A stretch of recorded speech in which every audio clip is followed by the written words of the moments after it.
One of the best venues in all of the major leagues. It's Oriole Park in Camden Yards, and it's game 2 of a 3-game series between the Baltimore Orioles and the Boston Red Sox.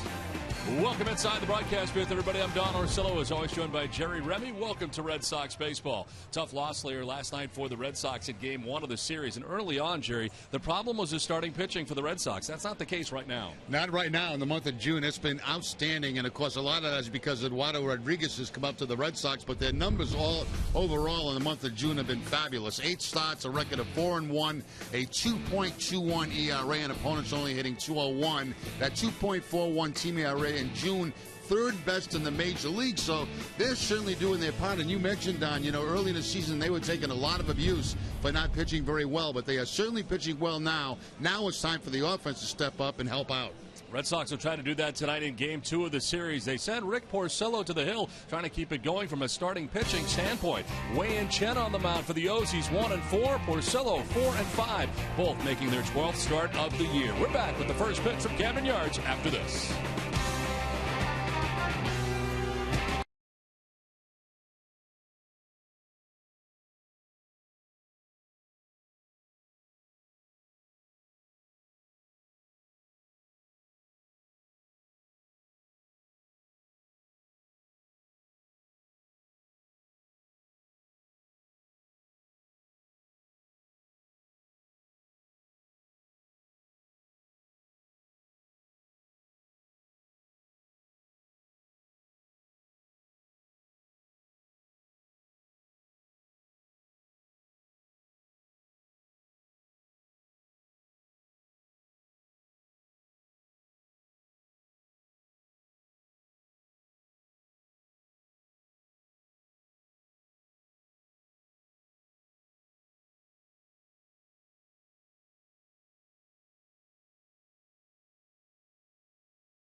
Camden Yards in Baltimore. Hall of Famer Jim Palmer's statue outside Camden Yards. Speaking of pitching, let's check in with Karen Austin.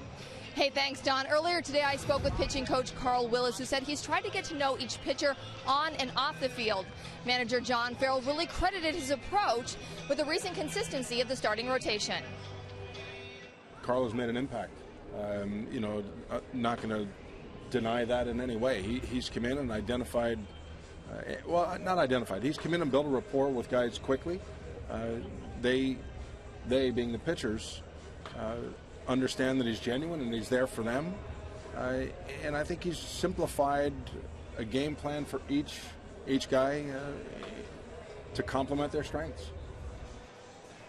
Now, Carl Willis settling into the job very nicely for the Red Sox. Their starting pitching has been terrific. Eduardo Rodriguez, very good last night. He's hoping Rick Porcello will do the same tonight as the Red Sox trying to bounce back tonight after a loss last night. We will step aside and come back with more from Camden Yards after this.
Settling in for the middle game of the series, Red Sox and Orioles. As the Orioles have taken the field tonight, let's check out the Red Sox starting lineup. It is brought to you by your Eastern Hyundai dealers. Dustin Pedroia leading it off at second base with Brock Holt in left field batting second. Hanley Ramirez back in the lineup today. He is the DH, giving David Ortiz the night off, at least to begin the game. Mike Napoli at first base, and the cleanup spot was Xander Bogaerts at shortstop. Pablo Sandoval at third base with Mookie Betts in center field. Blake Swihart does the catching, batting eighth, and Rusney Castillo in right field rounds out the starting nine for Boston. The Orioles starting pitchers presented by New England Nissan dealers. Wei-Yin Chen getting his 12th start of the year, 1-4 with a 3.18 earned run average, 57 strikeouts to 17 walks, and opponents hitting at 241 against the Orioles lefty. 2 starts against the Red Sox this season. He's 0-1, but has a nifty 1.46 earned run average, 8 strikeouts to 6 walks, and opponents hitting at 167 against Wei-Yin Chen. Well, the Orioles defense is brought to you by DraftKings, and they are third in the American League, only 28 errors on the season. Manny Machado will be at third base, J.J. Hardy the shortstop, Ryan Flaherty at second, and Chris Davis the first baseman. Left to right, Travis Snyder, Adam Jones, and Delman Young, and Caleb Joseph doing the catching for Chen. Tonight's umpires are brought to you by Buick. Experience the new Buick lineup during this year's Sign and Drive. See your local Buick dealer today. Corey Blazer behind the plate calling the balls and strikes with Laz Diaz at first base, Chris Guccione at second base, and Jeff Nelson is the umpire at third. Where available, this telecast can be heard in Spanish by selecting the SAP button on your television remote. Enjoy the game. Buenas noches, amigos. Dustin Pedroia is standing in on the right side. And the first pitch of the contest is a swing and a pop-up right side of the infield. As Flaherty calling and catching the game's first out. So Pedroia out on one pitch. Very comfortable here tonight at Camden Yards in Baltimore. Not a lot of breeze, but 82 degrees. And that breeze is out to right field at 7 miles per hour. Forecast clear. Not a cloud in the sky as we begin game time here tonight in Baltimore. Right, so we're already on. And with one out, here is Brock Holt. Just under 300 and 298 with a home run, 12 runs batted in, and takes a look at strike one.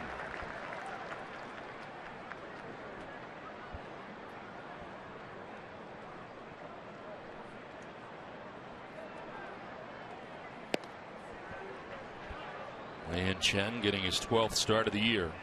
Red Sox dealing with another left-handed starter in tonight's contest. Look at his arsenal, 65% fastballs.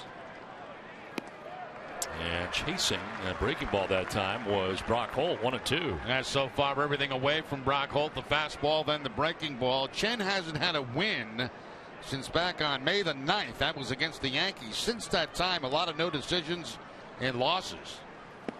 Swing and a miss. Holt goes lunging everything away. First strikeout for Chen, 2 down. He stays with that breaking ball. He had a very good one on the pitch prior to that, and now he has another good one for the strikeout. Expanding the strike zone, actually going out of the strike zone this time to get the swing and miss from Brock Holt. So 2 down here in the first, and based on what we saw last night, wondered if Hanley Ramirez would be able to go tonight, but he does. Okay, and had a chance to talk to him before the ball game today. Said it definitely hurt a lot, but they did x-ray it, make sure there was no fracture, but felt much better today, and in the lineup tonight as the DH. And that's a move that really causes a little bit of controversy with David Ortiz out of the lineup tonight as the DH with the lefty on the mound. Fouled off to the right, out of play. Jerry, based on this reaction after seeing it hit his knee, the amount of pain he was in, looked like it could be a while. Yeah, that was pretty nasty right off the knee and off the kneecap area. And Ramirez went down. It took him a while to get up. He did finish his at bat, but then Rusney Castillo replaced him in the ball game. Fouls it off to the right, out of play. He did say before the game that he could not play defensively, so the DH role was really the only possibility for him. Didn't think he could go full bore in the outfield yet.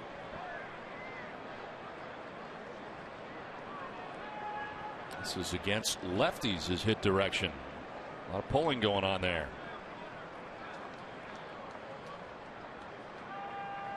Slices this foul off to the right, out of play. Yeah, you could tell the knee still bothering him too. You could tell on that last swing right there how he's still favoring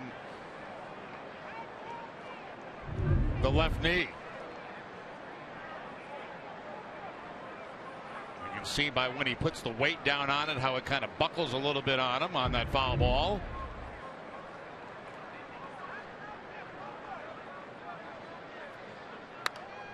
Sends another one foul off to the right, out of play, up into the upper deck.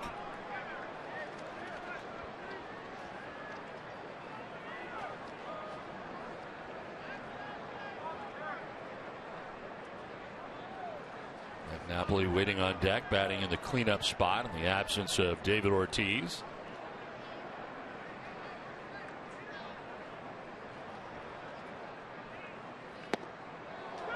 Did he go? No, says Laz Diaz, first base umpire, and it's even at 2-2. Big slow curveball that time, and Hanley, a lot of times power hitters have a tough time holding up on any type of pitch, but that time he does check his swing on the slow breaking ball.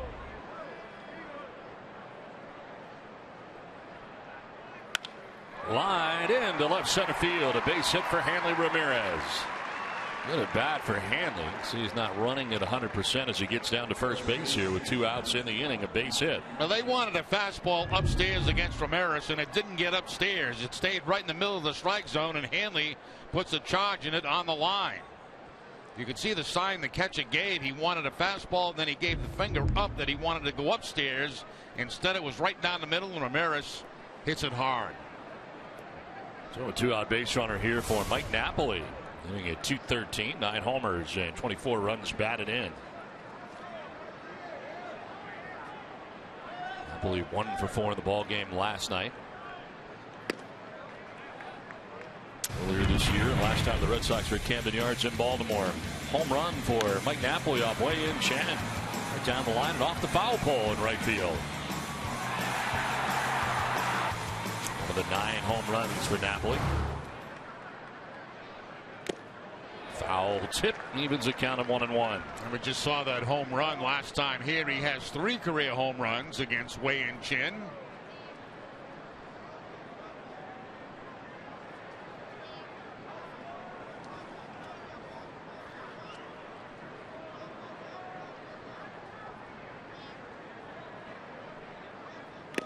Another foul tip. Fastball at 92. Napoli foul tipping it 1-2. Well, they had the shift on Mike Napoli until they got to 2 strikes. Now they're moving the second baseman a little bit behind second base. And they had 3 men on the left side of the infield until 2 strikes.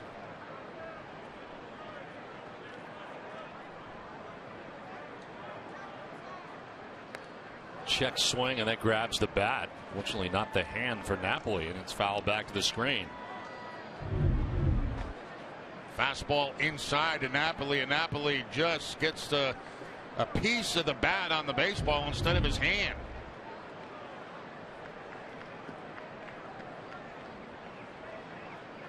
Trying to go away now at Napoli.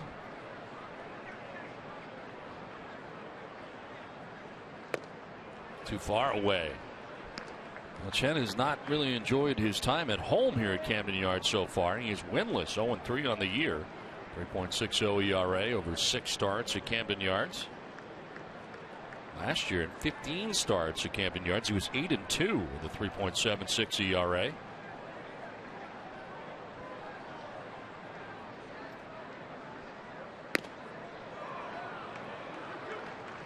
A patient at bat again for Mike Napoli with a full count now. And then Ramirez can get a start at first base with 2 down in the inning.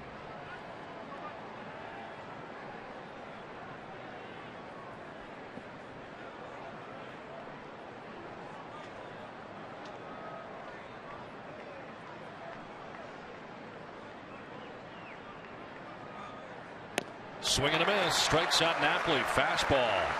2 strikeouts for Chen in the inning. The Orioles are coming up.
score in the top of the first inning. Orioles coming up in the bottom of the first. The Orioles lineup is brought to you by New England Chevy Dealers.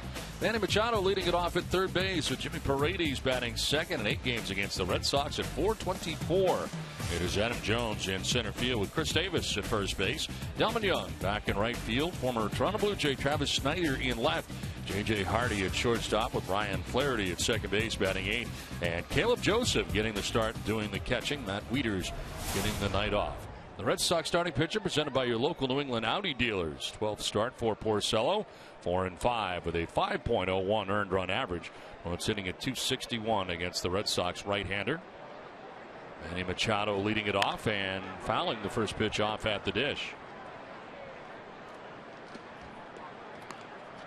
Machado a .266 average coming into today's game, along with 9 home runs and 25 runs batted in.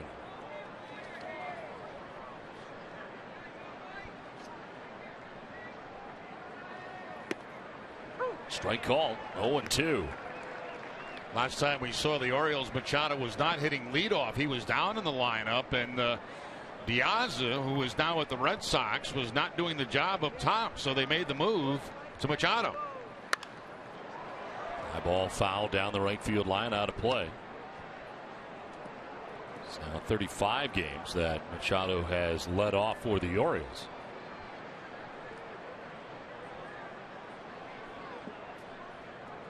Showalter's team coming in at 27-30 on the year. Swing and a miss, and the first strikeout for Porcello of the night. The Red Sox defense is brought to you by Southwest Airlines. They are 9th in the league with 35 errors on the season. Pablo Sandoval at third base in, and Bogarts the shortstop. Dustin Pedroia at second. Mike Napoli the first baseman. Left to right, Brock Holt, Mookie Betts, and Rusney Castillo. Blake Swihart doing the catching for Porcello. 1 out in the first inning for Jimmy Paredes. He's a guy that wears out Red Sox pitching.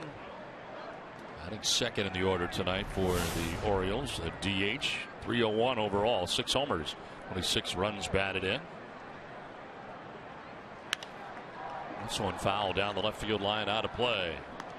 It's time to vote for your Red Sox All-Stars. Support your favorite Red Sox players by voting on the 2015 Esurance MLB All-Star Game ballot at redsox.com today. Make sure to vote early and often. 1-1 pitch. And Paredes fouls it back again. Another reason he's in the lineup tonight, he's 4 for 7 in his career against Porcello with a home run. Porcello trying to go inside that time, and the foul ball by Paredes. So the arsenal for Porcello on the year.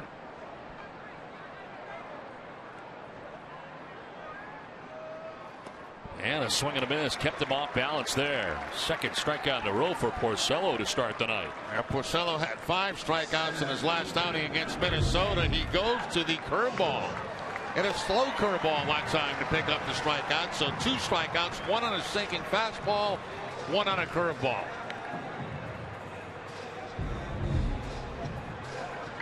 Two down. Adam Jones now the batter.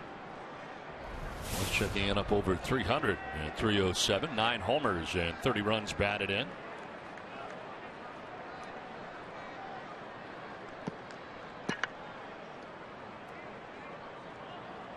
Oh for 3 with a walk in last night's game as he cranks one foul off to the right.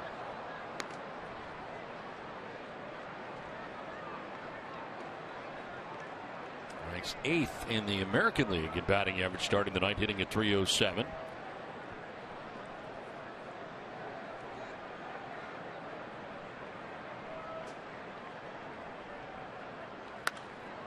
Lifted foul off to the right, out of play, and it's 0-2. Tonight's suits are designed by Joseph Aboud, custom made in the USA from fine Italian fabrics, available at Men's Warehouse. Suits, shirts, ties, everything. They got it all. Yeah.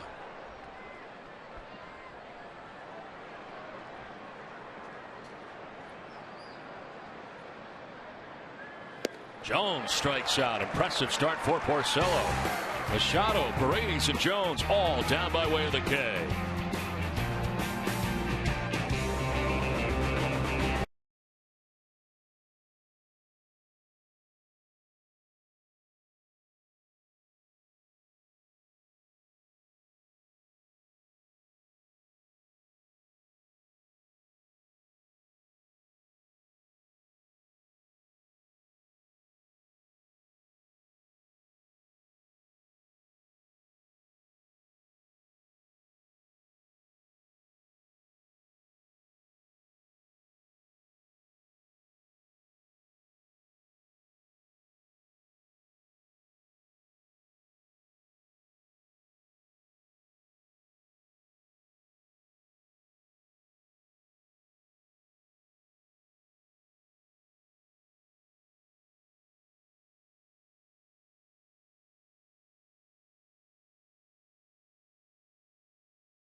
Yeah, she worked with my dad at Mason's Furniture. That's in Fall River. That was a long time ago. So I don't know what she was doing, but she looked. She must have been awfully young then, because my dad is no longer with us. But they worked in Fall River at Mason's, selling furniture. Xander Bogaerts leading it off here in the second inning. Bogaerts, Sandoval, and Betts.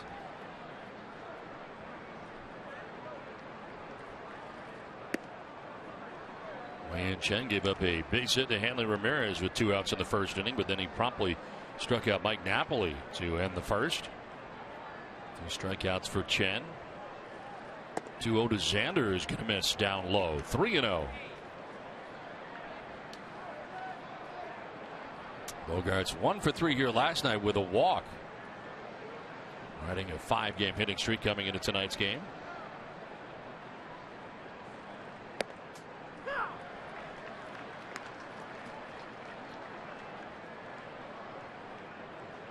June right now, Bogaerts leading the majors, hitting at .469. He is 15 for his last 32. And a full count now. Had himself a good pitch to hit there on the 3-1 count. A fastball about knee high, but no contact by Bogaerts. Bogaerts 7 for his last 18. Fly ball center field, sending Adam Jones back towards the track at the wall. It's off the wall. Jones plays the carry quickly toward a second, and Bogaerts will be safe. Head first slide into second base, a double off the wall. Clearly got out of here. Yeah, you could put those last 2 pitches together. They were almost identical. One Bogaerts has for a strike. The next one he takes over the head of Adam Jones for a double. Location just about the same thing. Fastball down, out over the plate, and Bogaerts, good head discipline right there as he keeps his head on the ball. Adam Jones going back is going to have to play it off the wall. Made a very good throw to second base to make it close. Here comes Buck Showalter. He's going to challenge this. Well, here we go again, Don. Very early for us tonight. We're not even really into the game yet. What did we have last night? 3 or 4? Yeah, I don't know. I lost track, but.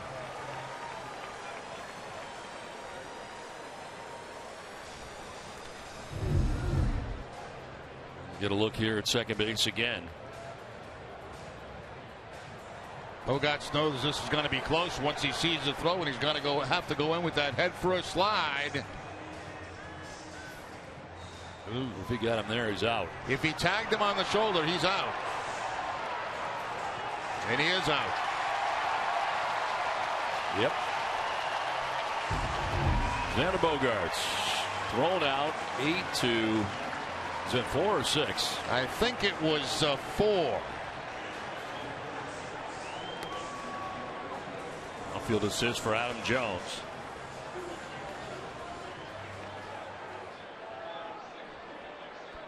A single for Xander, thrown out trying to make it a double.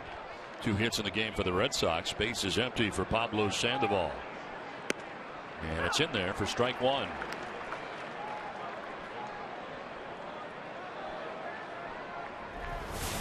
.239, 5 homers and 17 runs batted in. Sandoval in the hole, 0-2. Pablo 0 for 4 in the ball game last night.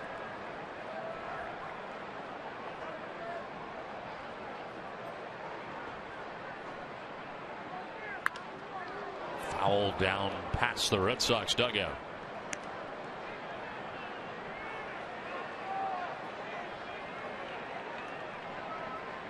Mookie Betts on deck with 1 down here in the Boston second inning.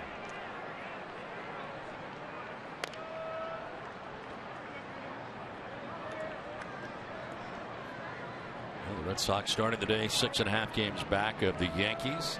Yankees losing in extra innings today, snapping their 7-game winning streak, losing to the Nationals in extra frames. Also placing Andrew Miller on the DL, the apparent forearm problem. That's a big deal for New York. Yeah, that could be a very major deal for the Yankees. Miller pitching great for them.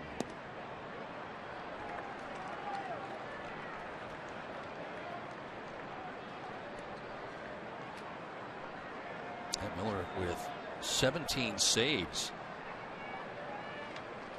2-2 pitch. And Sandoval shoots that, a fair ball somehow down the left field line. Kind of golfed it, headed for 2. As the throw to second base, Sandoval will be out. How about this? Back-to-back throwouts at second base. First it was Xander Bogaerts. Now it's Pablo Sandoval. Travis Snyder this time with the assist from the outfield. Well, you know, in both occasions, you can't blame the Red Sox runners for going. I mean, look where Sandoval hits this pitch. It almost bounces to home plate.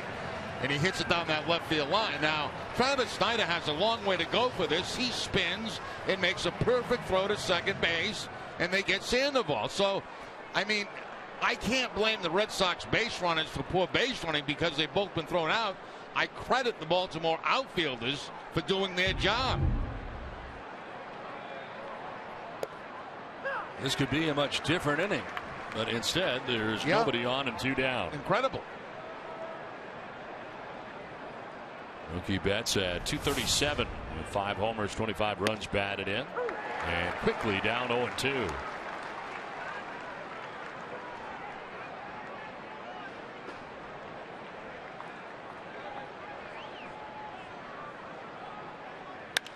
Mookie to center field. Adam Jones on the run, leaps and makes the catch. A lunge at the end. How about that defense? Outstanding for the Orioles in the inning. Nothing to show for it for the Red Sox. Scoreless, inning and a half done.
To you by Southwest Airlines. Book your low fare now at southwest.com.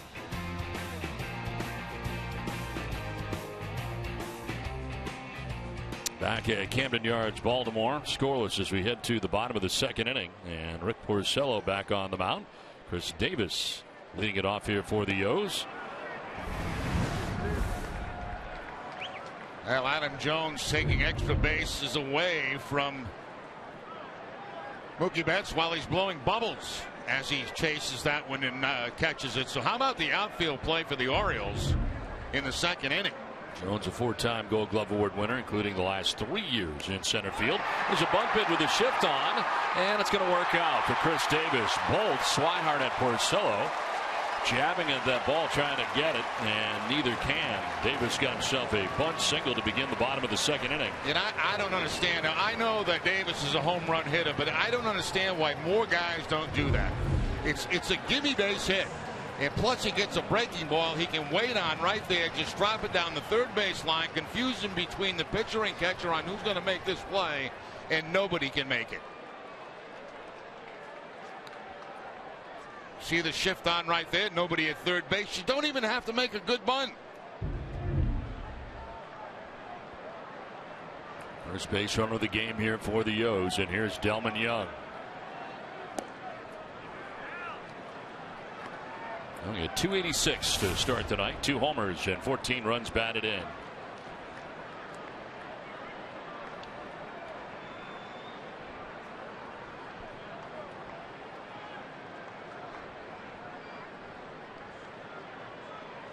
On the ground, foul outside of third base.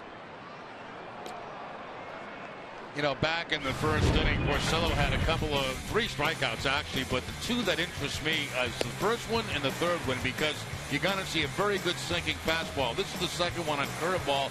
Now watch the sink on this fastball to Adam Jones.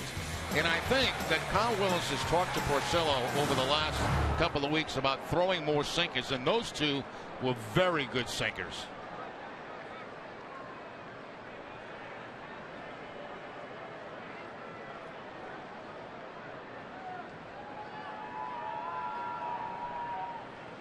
And that's how he came advertised, and that's not what we've seen. For the beginning of the year, it seems like we saw a lot more, cross-seam fastballs. And Porcello's got a great sinker, and he's one of those guys that should keep the infielders busy with ground balls. Fortunately, there have been a lot of fly ball outs. He's also given up 11 home runs on the year. Saturday on Dining Playbook, Jenny and Billy come to you from Salvatore's in Medford. Hear about the new chef initiative to make creative dishes and find out the 3 best lobster rolls in the city. All that and more on Dining Playbook Saturday morning at 9.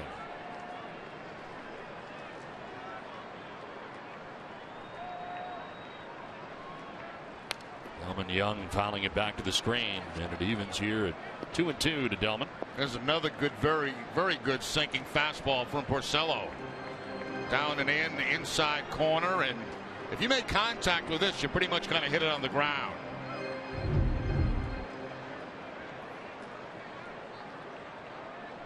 So far in this game, he's had a very good one. I know it's early.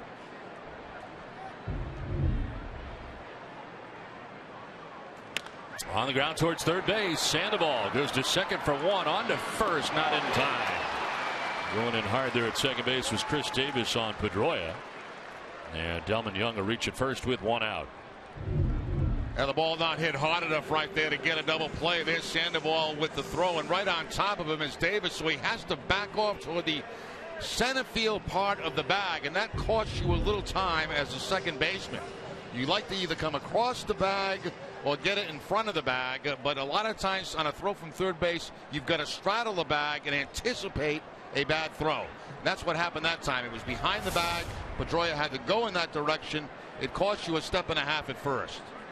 1 out, 1 on for Travis Snyder. First pitch swinging, fouls it off to the left out of play.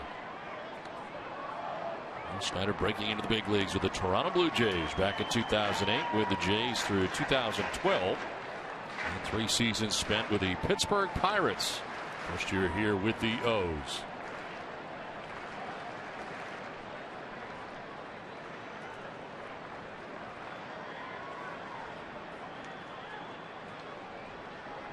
Delman Young held on at first base by Mike Napoli. Red Sox infield at double play depth. And it is 0-2. Ricocheted off the bricks and right back to the catcher, Blake Swihart. That's one thing you have to be aware of in this ballpark, especially if you're a runner at third base. The bricks behind home plate, that ball comes bouncing right back.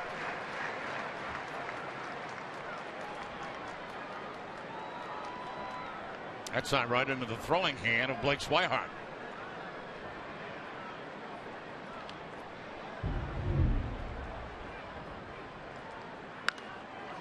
Flared foul off to the left, still 0-2.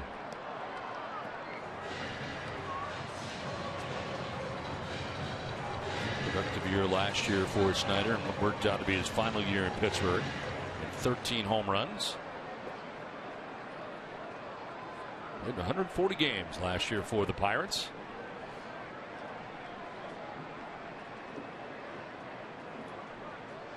Runner goes at first. The pitch is grounded softly to first base.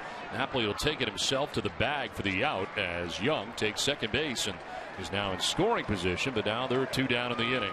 That was strange to see Young run. I mean, he does not have a steal on the season, but goes and gets in scoring position. The only play for Napoli was to get that play and get the out at first base. So Young finds himself in scoring position at second.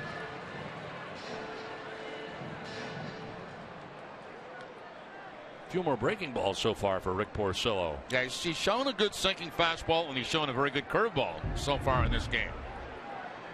So runner at second, 2 down, and J.J. Hardy the batter.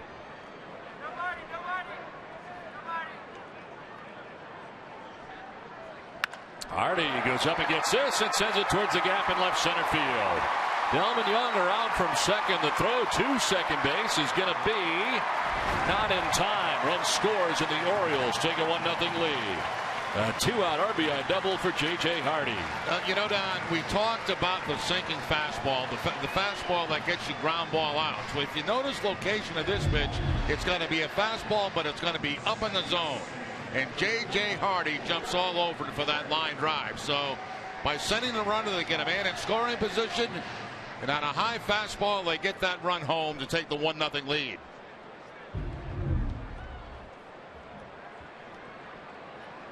Hardy at second base now for Maine native Ryan Flaherty.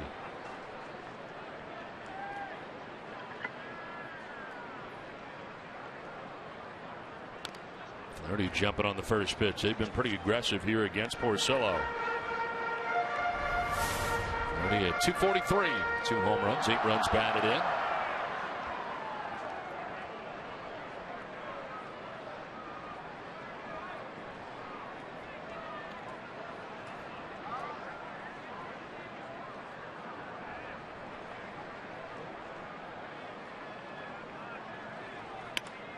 Inside out swing, and that one's going to land on the short lawn and left. Here comes J.J. Hardy around from second. Throw to the plate, not in time. Throw to second, not in time. Orioles take a 2-0 lead. And not a good play here by the Red Sox. That throw should have gone to second base.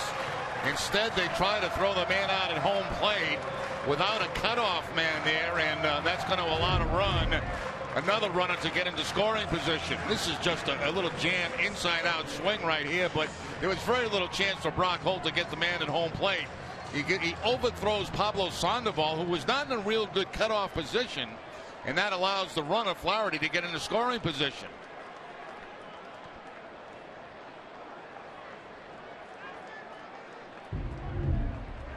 All of this started with a bunt single by Chris Davis to begin this inning. It's now 2-0 Baltimore. Runner at second, Caleb Joseph the batter. And he'll take strike 1. Joseph at 239, 4 homers, 18 runs batted in. After Porcello struck out the side in order in the first, a much different second inning.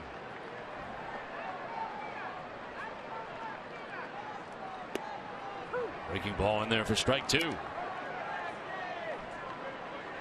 Caleb Joseph did the bulk of the catching in the absence of Matt Wieters to begin the year. Of course, Wieters, Tommy John surgery, getting a late start to the regular season.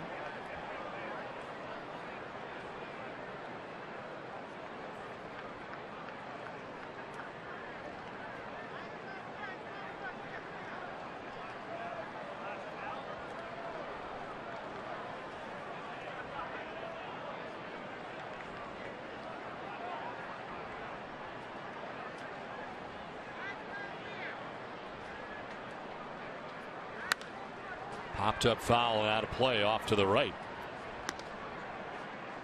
Membership has its privileges. Learn how you can join the most exclusive sports membership in Boston as a Red Sox season ticket holder. Email new season tickets at redsox.com or visit redsox.com/season tickets today for more information. Ryan Flaherty at second base with 2 down, 2 runs in for the O's. And a foul ball.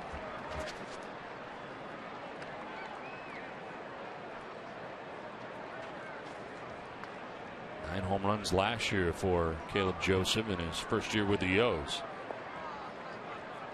Runners in scoring position at 393. As Flaherty at second base here with 2 down in the inning.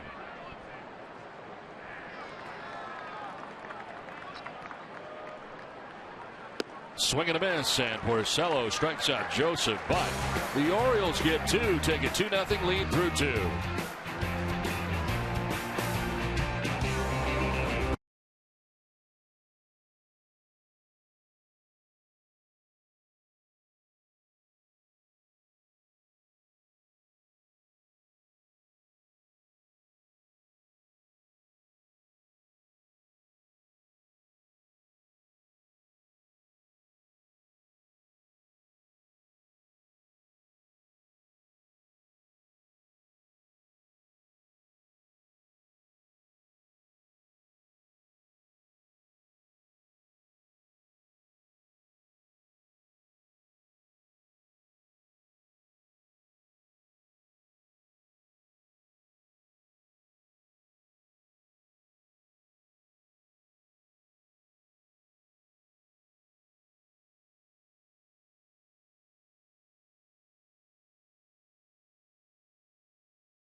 Third, and I was talking about a play last inning, a cutoff that Sandoval, I didn't feel was in proper position. If you look at him there, he's only on the lip of the grass, and in my opinion, I think he should be about 7 to 10 feet deeper, closer to the catcher. That way, there's more of an option to cut the ball off on a throw and throw that man out at second base.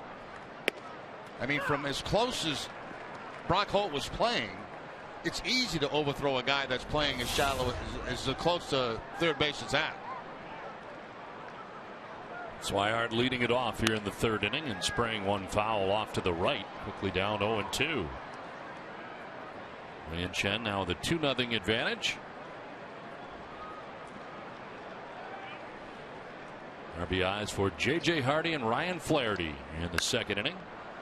Popped up, foul ground. Davis will go as far as he can, but it's into the seats.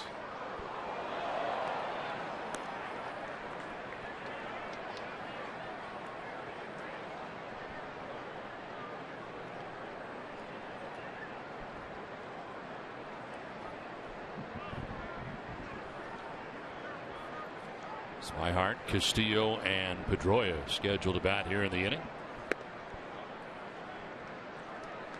Boston-based daily fantasy company DraftKings.com, the official daily fantasy partner of your Boston Red Sox, is giving out $300 million in cash prizes. Enter promo code NESSN to play for free.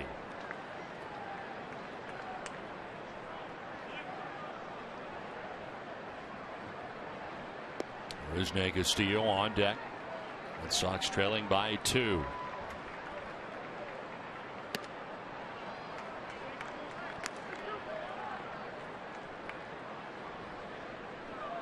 Chen with a 1-4 mark coming in. 3.18 earned run average. Trying to go away here. And a grounder towards second base. Ryan Flaherty takes care of Swihart for the first out of the 3rd inning.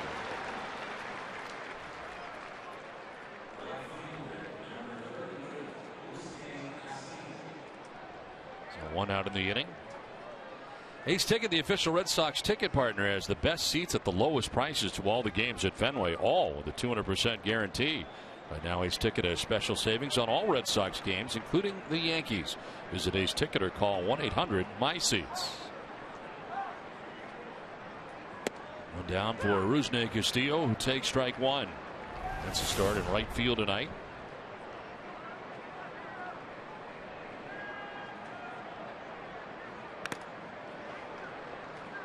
Glancing foul off the home plate umpire, Corey Blazer.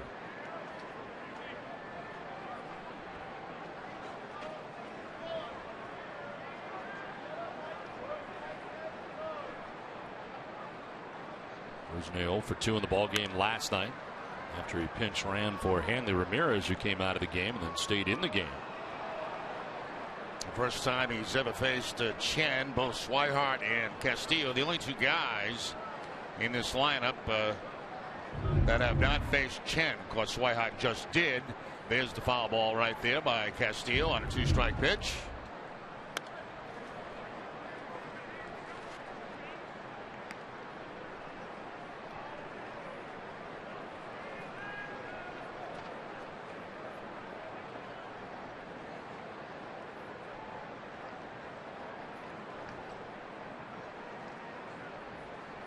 Swing and a miss. Soft balance cut there, and it's strikeout number 3 from Wei-Yin Chen. 2 down in the inning. We'll send it down to Guerin. Hey, thanks, John. You know, yesterday we were talking about the Red Sox 7th overall pick, Andrew Benintendi. Well, the other night he actually spoke to reporters, and he said that he actually grew up a Red Sox fan and that he's always admired Dustin Pedroia and his competitiveness. Now, he said he's never actually been to Fenway Park, but Don Jerry, he said he can't wait to check it out. Well, he'll get a chance to see it, that's for sure. Well, they bring all the big guys in, right? Absolutely. He'll yeah. get to meet Pedroia. He'll get to probably talk to the media. He might even come on TV with us. Yes, we've met many of our first-round draft choices over the years. Of course, as far as thrills, that's usually their lowest. Pedroia batting here with 2 outs and sends one to left. Snyder is not going to get there. Gets down and play it on a hop. As Pedroia not going to try it, will stay with a 2-out single. And there's the Red Sox 4th hit of the game. Well, Pedroia 469 in his career against Chen will add to that. 1 for 2 tonight. He gets the fastball in, and we all know that it's very tough to throw that fastball by Dustin Pedroia inside.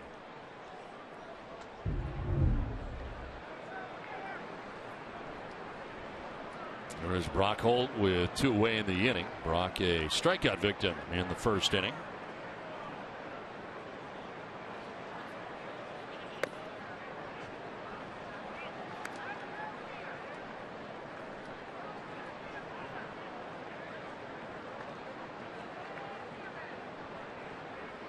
That's 15 games, hitting at .333 with an on-base percentage of .451. They have gone. They check. No, he did not, says Jeff Nelson.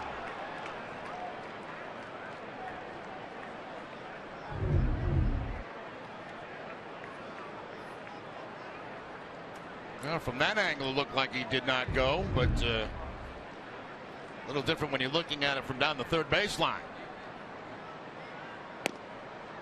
Takes the strike, and it's 2-1. 1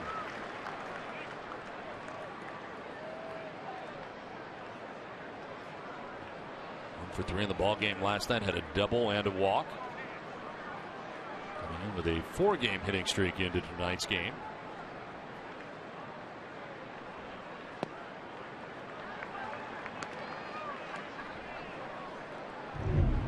One more look from the side angle on that check swing, and from that angle, looks like he did go.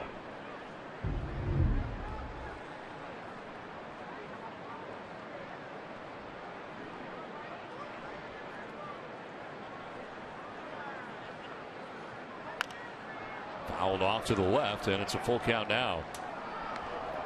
Well, for every Sox game that goes into extra innings or the Sox get a save, CVS Pharmacy make a donation to Children's Hospital Boston. It's a $25,000 commitment once again this season. CVS Pharmacy, the official pharmacy of the Boston Red Sox. 4th full count for Wei-Yin Chen.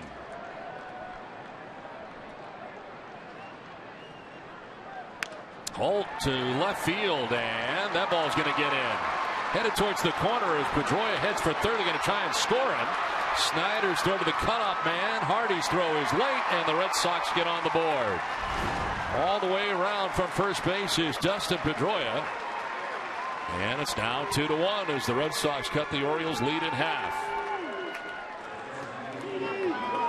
is a case there for a third base coach where you have to know your runner, and you know that you're going to get maximum effort out of Dustin Pedroia going around those bases. As soon as that little bobble happens out in left field, that's when Butterfield decides that he can send Pedroia, and Pedroia scores the first run of the night for the Red Sox.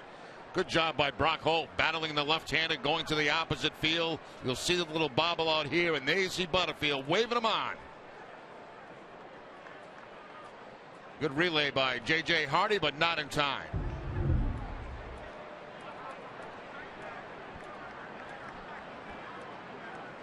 Now Hanley pops one up into shallow right as Flaherty, the second baseman, makes the catch that ends the inning. Red Sox get on the board. It's 2-1 Baltimore.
Manager challenges improved the game. You can text 1 for yes, text 2 for no. Text your answer to 536-536. Message and data rates may apply.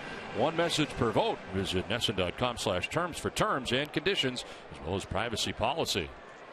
I vote yes, Don. I think that it has improved the game. I agree. The idea is to get the play right. I'm not sure it has improved our success rate as to whether or not the play is right. The league cares very, very little about Don and Jerry. It really does. At the end of the day. Yeah. Get the play right.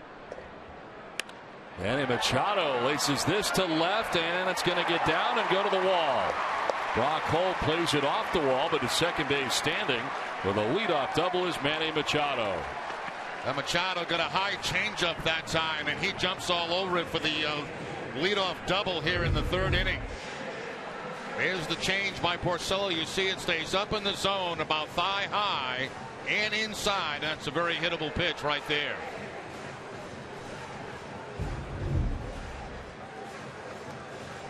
A leadoff double here for the leadoff man and Manny Machado. Now Jimmy Paredes, who struck out swinging in the first inning. Rick Porcello so far in the game with 4 strikeouts. Got to be careful of Machado at second base. 8 steals on the season.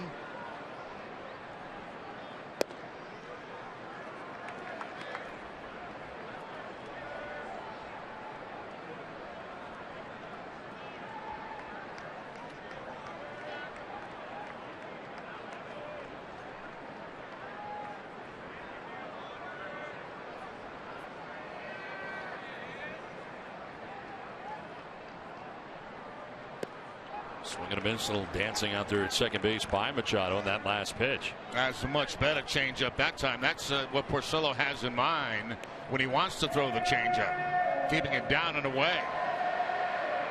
Paredes, of course, trying to pull the ball in this situation with the man at second base.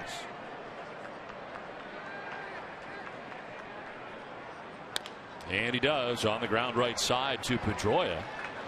He gets his job done, moving the runner to third, and Manny Machado now 90 feet away with one down. That's another good changeup. It really is. A pitch going down and away, but the better hitting by Paredes. He gets his job done. There's the changeup grip, as you can clearly see right there. And you see the rotation on the baseball going down and away, but Paredes thinking about one thing, and that's covering the whole plate and pulling the ball to get my man to third base. Infield in all the way around now for the Red Sox with one out and Machado at third base. Adam Jones struck out swinging in the first inning, 0 for 1.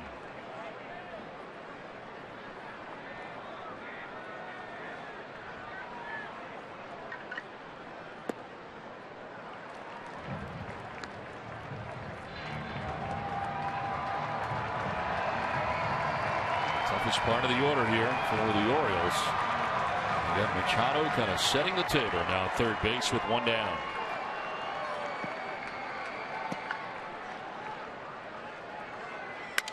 Jones delivers on a ground ball back up the middle, spinning its way into center field.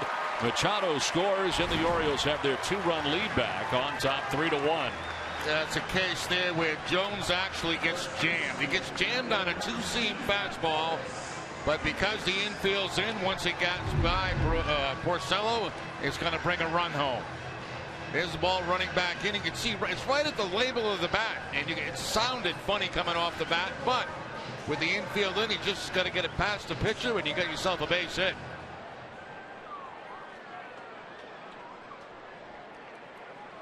So the Red Sox get one, give one up.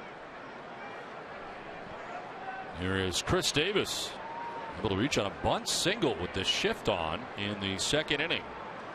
Red Sox not shifting here with one out, and throw over to first base. Jones back to the bag. Yeah, 3 of them on the season, 3 steals, caught once.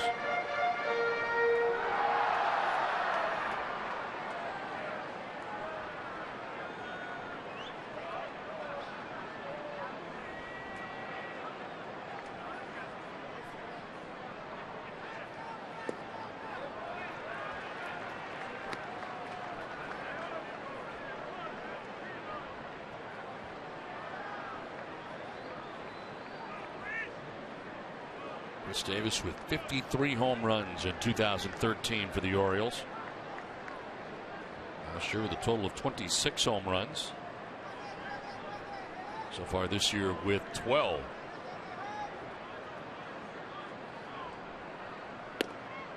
It's that inside 2-0, and now 40 pitches for Porcello. That might be the first cut fastball that he's featured so far in the game tonight. You see the little cut right at the end to bring the ball inside, and a pitch that Davis is able to lay off.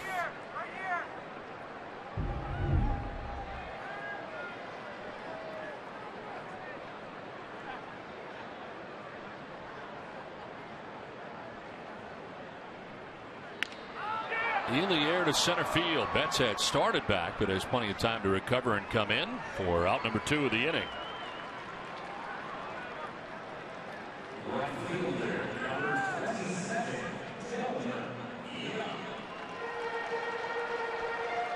Davis with a little limp as he goes back in the dugout, and after making contact, it looked like he grabbed his leg right there, or maybe a cramp after taking that swing, but certainly limped down the first base line and being talked to right now. Delman Young with Adam Jones at first base, and Young hits a ground ball to Pedroia at second base. Go to first for the out that ends the inning. Orioles tack on another run, take a 3-1 lead to the 4th.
great, especially when all you have to do to get $100 is open an Eastern free checking account. Learn more at easternbank.com/free checking. Top of the fourth inning, Baltimore on top of Boston 3-1. Mike Napoli, Xander Bogaerts, and Pablo Sandoval bat here. Wei-Yin Chen has given up a total of 5 hits and a run through the first 3 innings. Second time Napoli has faced Chen tonight, and Chen struck him out swinging in the first inning.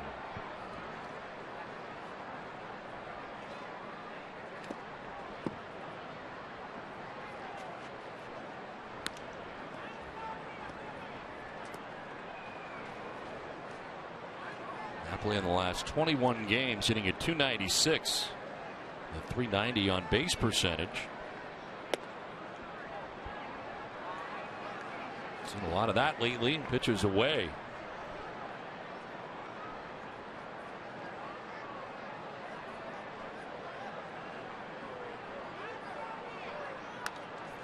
Fouled back to the screen, evens at 2-2.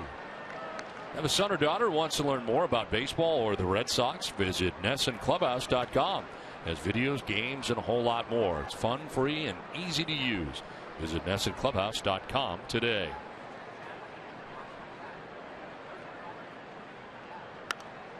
Napoli fouls it off to the right.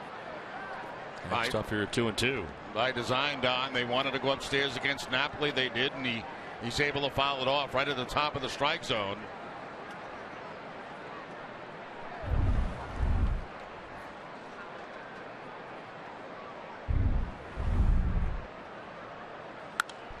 Goes up against this, and it's a fly ball out to left center field, where Travis Snyder makes the catch for the first out of the fourth inning.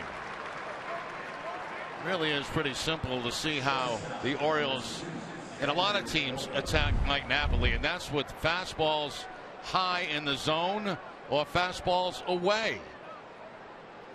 Once they get ahead with 2 strikes, it seems like they always go upstairs with the fastball, and Napoli trying to climb the ladder with it. But that fly ball, just kind of a lazy fly ball out to left field.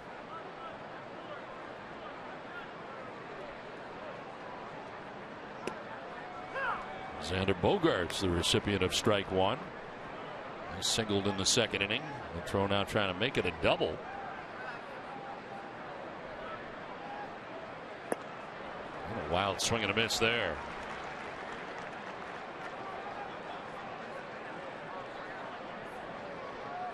Six-game hitting streak now, that base hit back in the second inning. Bogaerts right now leading American League shortstops in batting average and in on-base percentage. Take a look at the Red Sox candidates to be an all-star. Maybe the leading, as the pitch is down and in, and it's 1-2. I got a candidate, but I don't think he'll make it. Tazawa. Right, and that's the tough part. We've seen so many of those guys, those 8th inning guys, because he had so many starters going, so many closers going, that it is the guys in the middle who get left off. They really do. They never get talked about. You know, we highlighted Tazawa last week in one of our opens, and of course you had that night off. It figures, you know, but the fact is he's been outstanding for the Red Sox all season long. Remembered back in the day, Daniel Bard, who was arguably the best 8th inning man in the American League there for a while. Yep.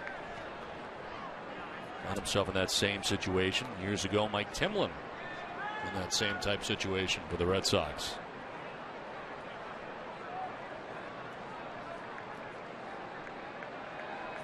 Two pitch. Full count.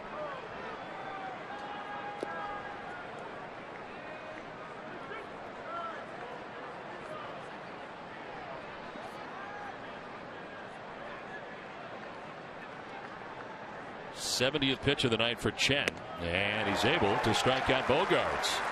4th strikeout for Chen. 2 down here in the 4th inning. Now those are the kind of breaking balls you hope for, and you're really upset when you don't hit them. They're not good ones, they're hangers, and that's a hanging breaking ball right there from Chen, and no contact from Bogaerts. I know you strike out on a breaking ball, it's down in the dirt, it's a different story, but when you miss one like that, you're really upset. Two down in the inning. Pablo Sandoval, the batter, kind of slipping out of the hand of Chen. Sandoval with a single in the second inning. He was thrown out trying to stretch it into a double. Red Sox had that happen on back-to-back occasions. Yeah, that was in the second inning. The "you got to be kidding me" inning. If you sit in the Red Sox dugout.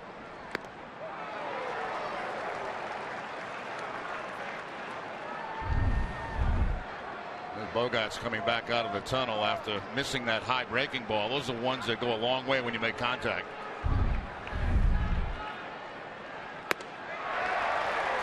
Sandoval strikes out on the high fastball. Back-to-back Ks for Chen. A 3-1 Orioles lead.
Open an Eastern free checking account in the month of June and you'll get $100. Learn more at easternbank.com/free checking.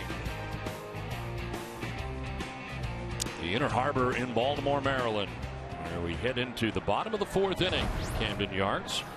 Travis Snyder, J.J. Hardy, Ryan Flaherty, 6, 7, and 8 for the Orioles, who enjoy a 3-1 lead against Rick Porcello and the Red Sox.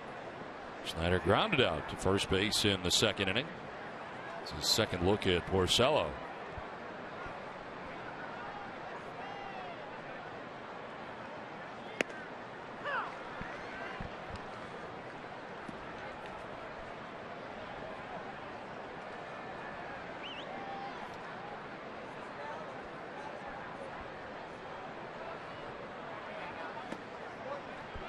A little bit low, and it's 2-1.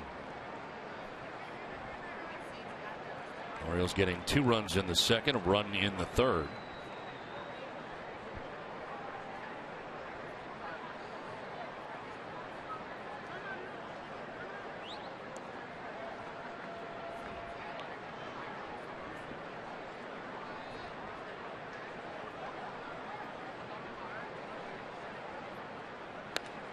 And a liner down the right field line, foul into the seats.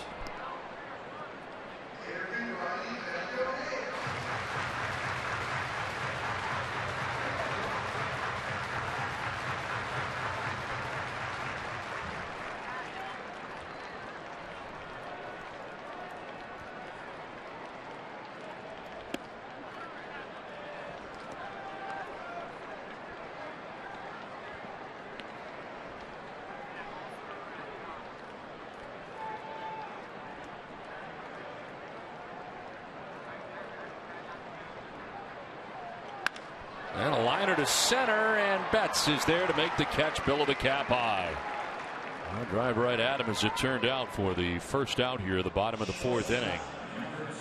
It's time now for the Geico Red Sox moment all season long. Geico will highlight the 1975 Red Sox in honor of their 40th anniversary. In their 60th game of the 75 season, the Red Sox beat the Orioles 4-3. Carl Yastrzemski reached base 6 times and scored a run, while Jim Rice went 2 for 5 with a double, run scored, and an RBI. One out here in the 4th. J.J. Hardy had a double and got an RBI in the 2nd inning. Now hits it sharply to short as Bogarts lunging to grab that, and a sidearm toss to first in time for out number 2. Now those are the kind of plays that pitchers appreciate. You're trying to get a ground ball. It's a hard hit ground ball, but Bogarts on the one big hop able to make the play. No rush as the ball was hit so hard and able to throw him out at first base. You see how hard the ball was hit, and that's why Bogarts knew he didn't have to rush to throw. And they get the easy out. 2 down here in the 4th for Ryan Flaherty. Flaherty with an RBI single in the 2nd inning. Took second on the throw.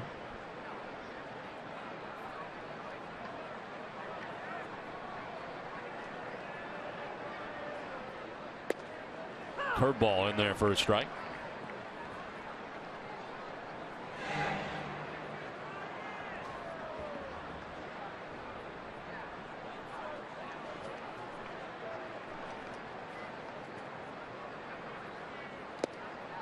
Bounce in for ball 2.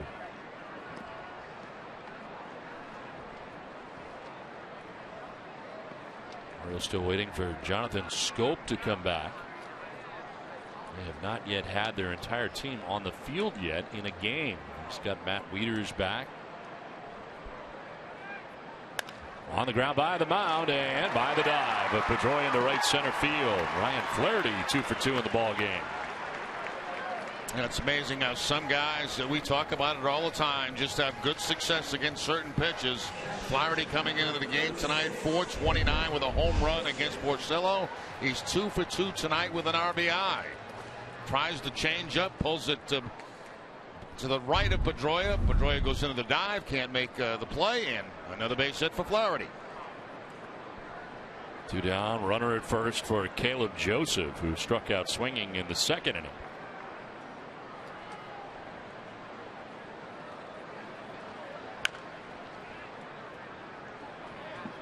The numbers for Porcello have not been great against the Orioles over the years. 3-6 with a 5.21 earned run average and 11 career starts.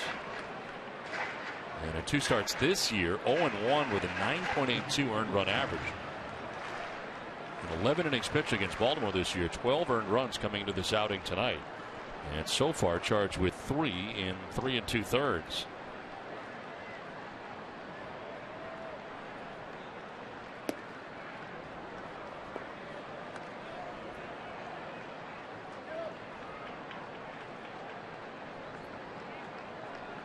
Joseph batting now, the top of the order. Manny Machado waiting on deck.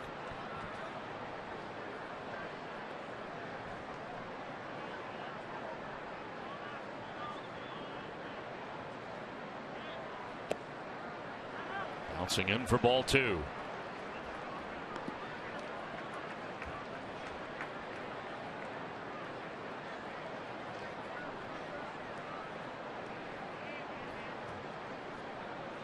Three straight losses for Porcello coming in against the Angels and then twice against the Twins.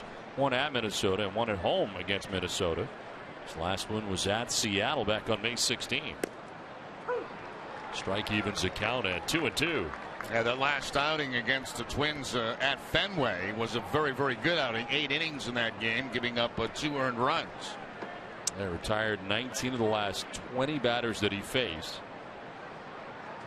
8 innings, giving up 2 runs and threw just over 100 pitches at 101. Joseph will strike out looking, and that is the second time he's down by way of the K. 3-1 Baltimore through 4 innings.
10th of 1953 in the first game of a doubleheader. Red Sox right fielder Jimmy Persall tied a then Major League record by going 6 for 6 in an 11-2 win against the St. Louis Browns. Persall went hitless in Game 2 of the doubleheader. I remember that game, Don. I was 1 year old. Listen to it on the radio. Mookie Betts lines this one foul down the left field line into the seats.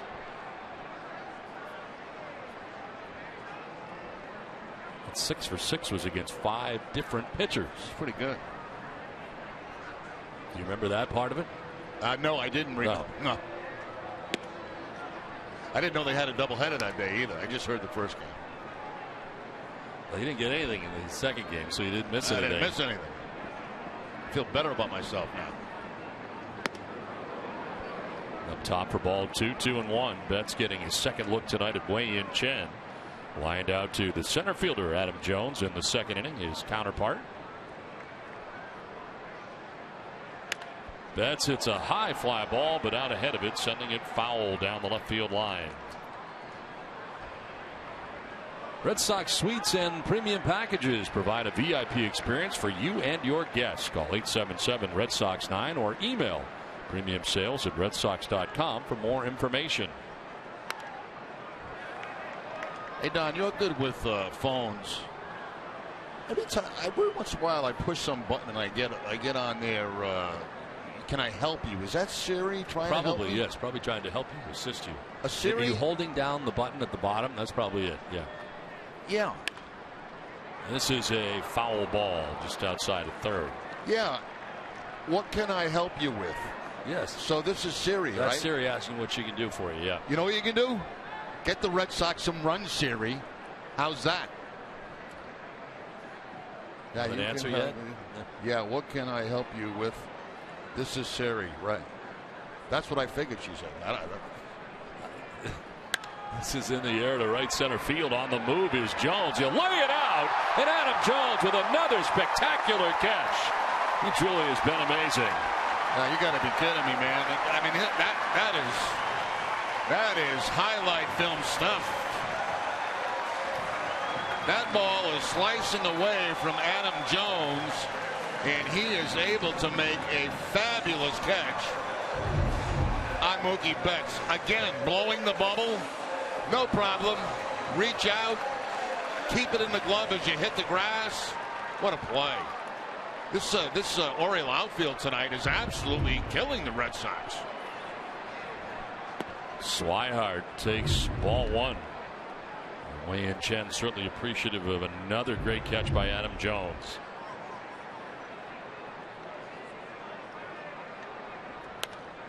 Popped up foul off to the right. Swihart getting his second look at Wei-Yin Chen tonight. Grounded out to second base in the third inning. Chen now, a little help from his friends, has retired 5 Red Sox in a row.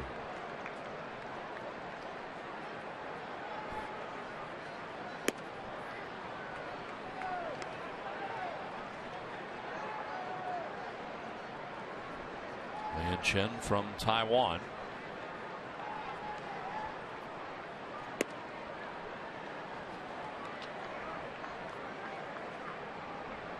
He's the first Taiwanese-born player in Orioles history. Had Tommy John surgery earlier in his career. Missed all of 2006 and all of 2007. That was playing in Japan. There is ball 4, and the first walk given up by Chen of the game. A 1-out walk here in the 5th inning. I mean, how casual can you be as a center fielder, and how good can you be when you just got everything under control? You're blowing the bubble, you got your eyes concentrating on the baseball, and you make a tremendous catch like that, completely stretched out in the air and picking it up and showing it to the umpire. Tremendous play by Adam Jones, 4-time Gold Glove winner, as Don mentioned earlier in the broadcast.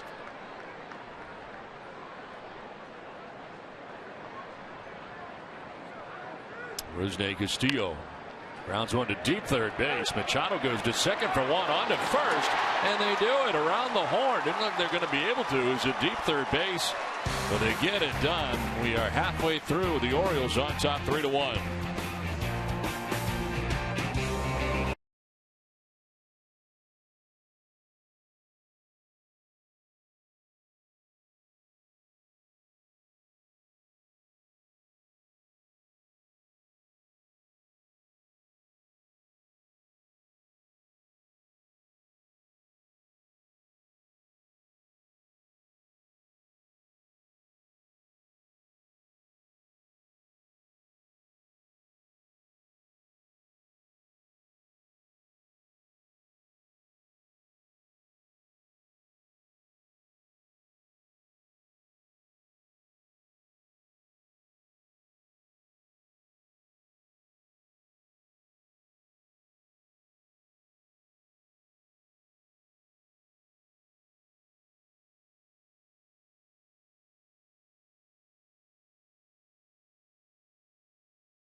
and we talked about turning the double play, and the throw was to the outfield side of the bag. Dustin had to back off the bag towards center field, and that cost you a step and a half. Now watch the last play.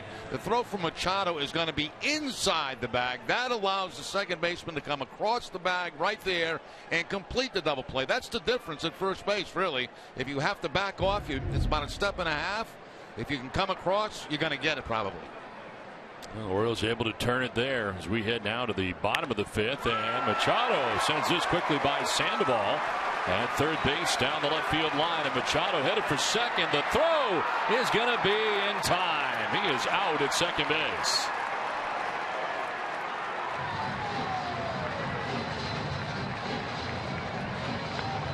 How about that throw right there from Brock Holt out in left field? That was a cannon. We've had a number of runners thrown out at second base in this ball game tonight. And again, they're all doing, the base runners are doing the right thing. I mean, they're challenging the outfielders, which they should be doing, but the outfield is up to the challenge. Looks like Pedroia may have stepped on or turned his ankle, possibly turned his ankle after he made the tag. You see him come down right on the leg of Machado. One down here in the fifth. Jimmy Paredes taking a pitch up and away. Let's take a look at the end of that play. Pedroia getting tripped up and then stepping on the foot of Machado, and it almost ended up like Pedroia got the worst end of that, twisting the ankle.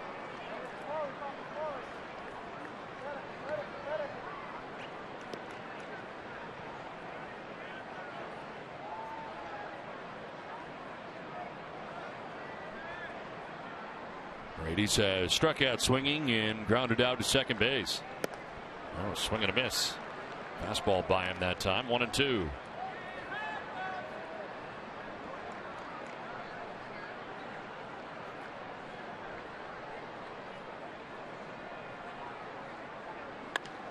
On the ground to first base. Napoli will take it himself to the bag for the second out of the inning. Watch Machado on that ball down the line, and he was running all the way hard down that first base line, thinking he's got an automatic double, and then all of a sudden he's going to put it in second gear. If you're going to go for two, you got to go hot right out of the box, and that time Machado kind of took for granted that he was going to get the double, and when he put it in second gear, it was too late. Very good throw by Brock Holt. Two down in the fifth for Adam Jones, who is 1 for 2 with an RBI single and has made two very good catches out in center field in this game.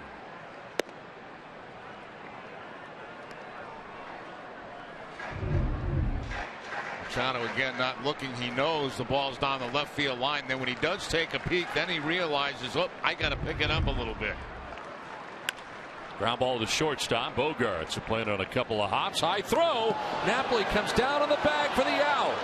Nice play by Napoli as he comes down, and they retire Jones as that throw sailed on Bogarts. It's 3-1 Baltimore.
Back at Camden Yards, we check in on Wei-Yin Chen's pitching line. It's brought to you by your Eastern Lexus dealers. 5 innings, 5 hits, 1 run. It was earned. A walk and 5 Ks. He's thrown 87 pitches, 57 for strikes, and has a 3-1 lead to the top half of the 6th inning. And it's the top of the Red Sox order to lead it off, Dustin Pedroia. 1 for 2. Popped out to second base in the first, singled to left in the third. And he scored the Red Sox only run on the night. Takes it down the right field line this time towards the corner and the wall, and it is a fair ball. Off the wall. Pedroia headed for 2. Throw to second base, and he will be safe. Delman Young getting it back in quickly, but a leadoff double for Dustin Pedroia opens up the 6th inning. Well, Pedroia continues his success against Wei-Yin Chen. 469 coming into the game, 2 for 3 tonight. It's a changeup away that time and almost took it out of the ballpark. 318, very shallow down that right field line. And this ball's going to hit off the top of the wall. Well, actually about halfway up the wall. And another fairly close play at second base. 5th multi-hit game for Pedroia this month. And here's Brock Holt.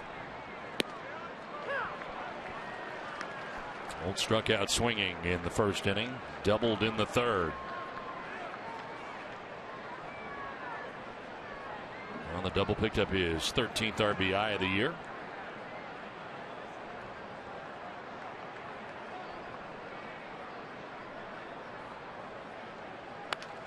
Through the right side into right field, a base hit. Pedroia will be stopped at third as Delman Young gets it back in quickly, and the Red Sox have the first 2 on here in the 6th inning with runners at the corners. As a left-handed hitter, that's what you hope for from a left-handed pitcher. A breaking ball that stays inside.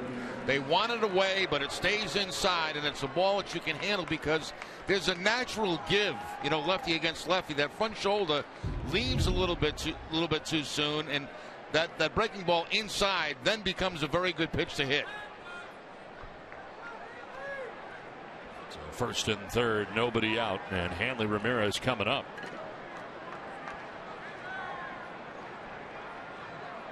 Ramirez has a base hit off Chen tonight. Singled to center field in the first inning, but popped out to second base in the third.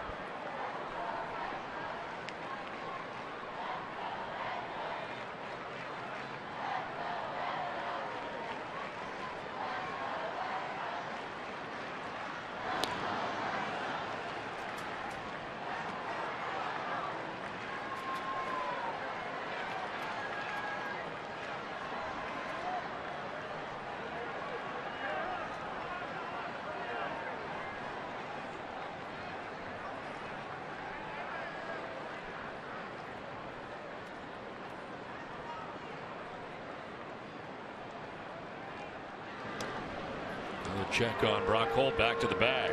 I don't quite understand the 2 throws to first base. You got a guy at the plate right now that with one swing can give you the lead, and I think it's called from the bench. I think. Yeah, he might be right, Don. He might be right. You got Tommy Hunter loosening up, and I think you are right.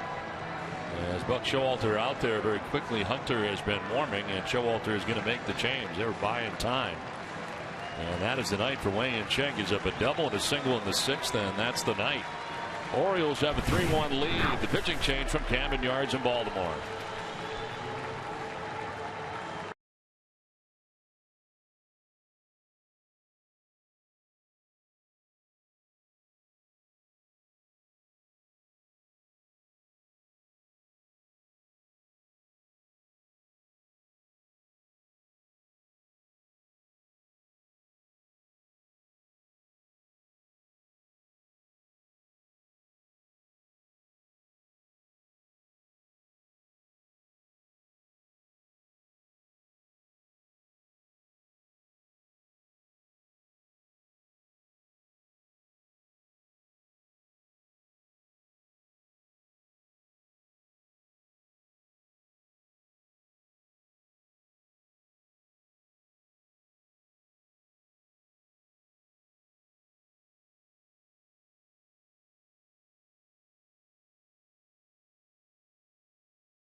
Southwest Airlines. Book your low fare now at southwest.com.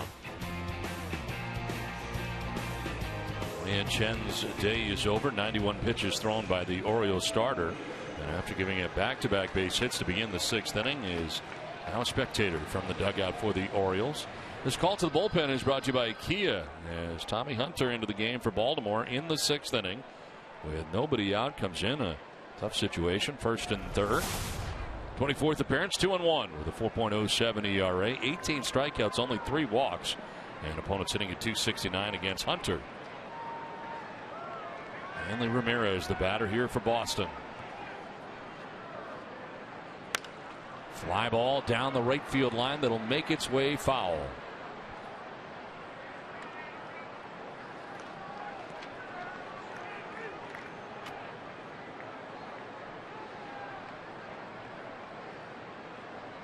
Dustin Pedroia at third base. Brock Holt crossed the diamond at first base, with nobody out here in the 6th inning. 131 opponent batting average.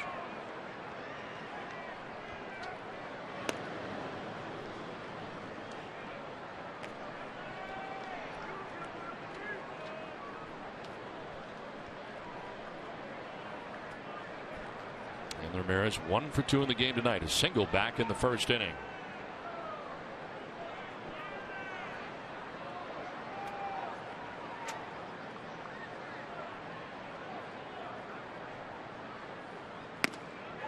They have offered the check. Yes, he did, says Laz Diaz.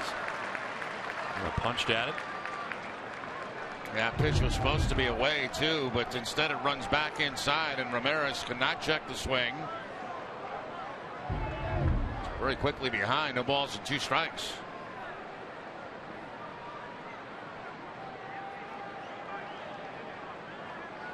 Fastball away. And Hanley cannot hold up. Set with himself as he walks away. Hunter strikes him out. It's a big strikeout, the first out of the inning. Yeah, upset is the right word, Don, because 2 pitches that were not strikes and 2 check swings by Ramirez where he goes around. So with men on base, and especially man at third base, not a very good at bat right there by Hanley, chasing bad pitches. 1 out, 1st and 3rd, and Mike Napoli coming up. Napoli has struck out swinging and flied out to the left fielder Travis Snyder. And both of those at bats were against Wei-Yin Chen. Strike 1.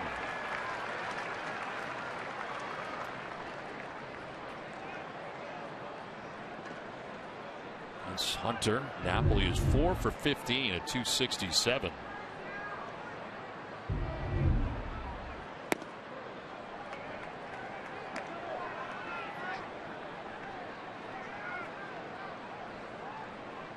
.204 with runners in scoring position.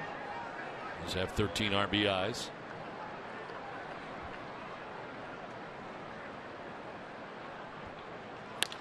On the ground is short, could be 2. And the second for 1 on to first. Low throw and it gets away. Run will score. Pedroia in from third base, and a big break there for the Red Sox on what appeared to be inning ending. Double play, but a run in, and it is now 3-2. That's just a bad play right there by Flaherty, because he was not under duress at second base on making that throw, making the pivot. Gets nice underhand feed, has plenty of time to set his legs, make the throw. Brock Holt coming in, but really just a bad throw right there by the second baseman, and the Red Sox picked up a gift because they should be out of the inning right now. Fielder's choice and an RBI on the play. And Napoli reaching at first base here with 2 outs in the inning, and Xander Bogaerts now gets a chance.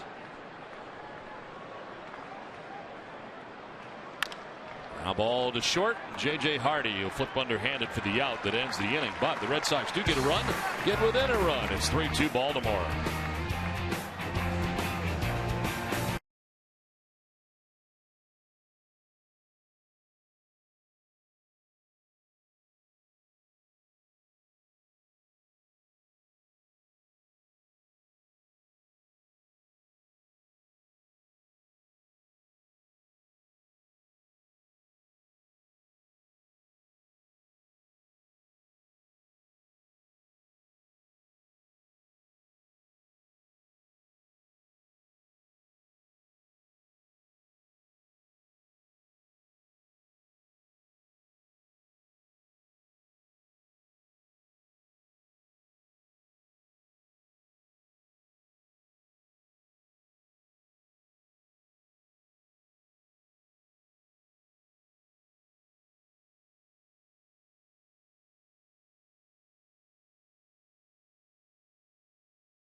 shows D'Angelo Ortiz his fastball grip. Joe Kelly takes the hot seat on Small Talk. And we go on a wild ride with Boston Pedicab for Fenway Jobs. That's the Clubhouse. Comes to you commercial free Sunday at noon. Presented by Delta Dental of Massachusetts. Now, you and I, Don, we like those pedicabs. Yes. Did that in St. Louis and somewhere else. Houston, I think. Houston, yeah. We've had a couple of places. Denver? Yes, definitely Denver. I think that was the first one we ever did. Chris Davis leading it off here at a bunt single in the second, fly down to center in the third.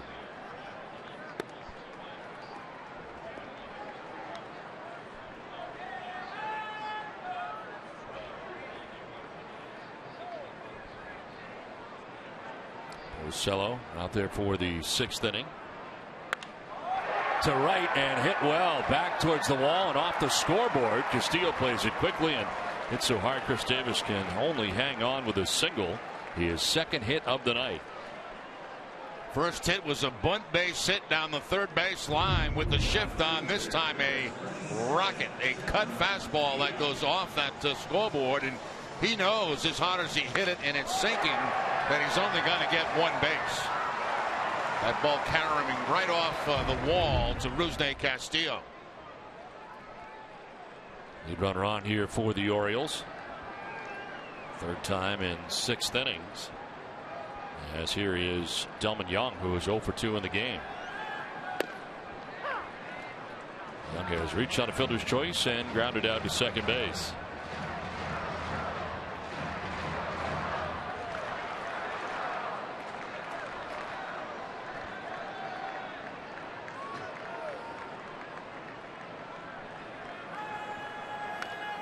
Foul back to the screen, 0-2.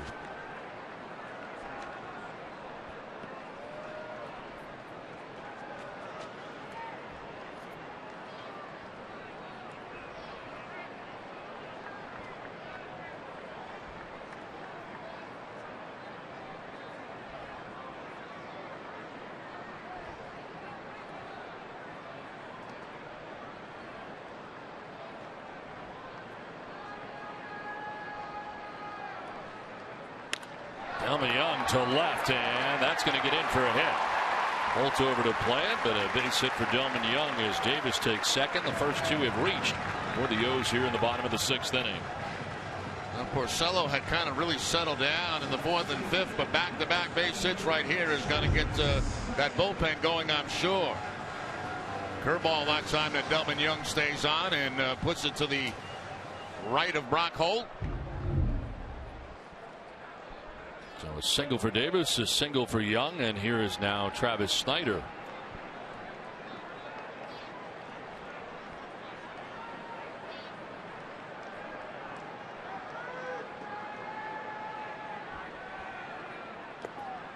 Bounce in for ball one. Snyder is grounded out to first base and lined out sharply to center field at Mookie Betts, but nothing to show for it. Bullpen coach Daniel Levangie has just got the phone call. Get somebody up.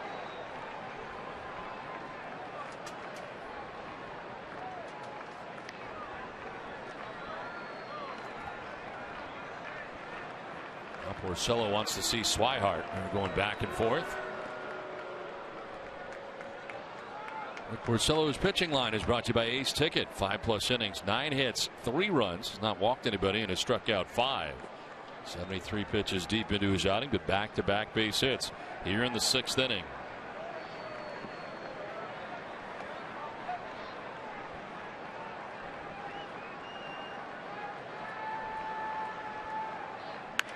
Snyder fouls it off down the left field line.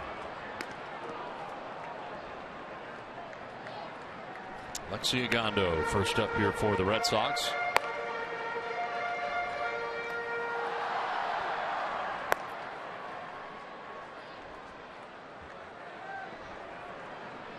Chris Davis at second base, Delman Young at first base. Nobody out here in the Orioles sixth inning.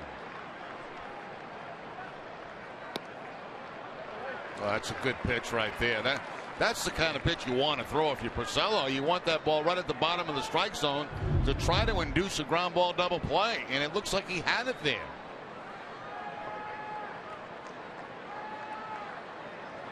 Well, maybe a little bit low.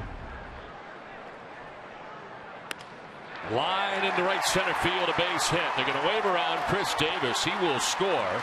Delman Young to third on the RBI single by Travis Snyder. The Orioles able to take a 4-2 lead. And Gundo better hurry up out there in the bullpen. He has been joined by a left-hander, but right now the Red Sox are going to kill some time. They're going to send out Carl Willis, I think.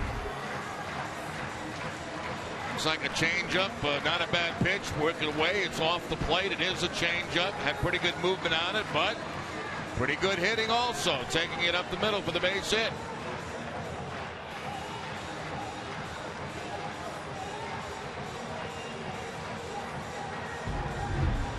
Every time the Red Sox get closer, the Orioles tack on more runs. And right now on top 4-2, they get first and third, nobody out. 3 straight hits to open up this 6th inning.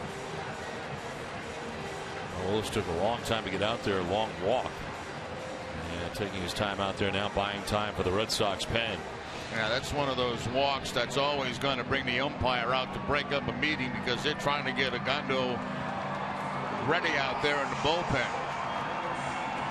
Also have Tommy Lane alongside.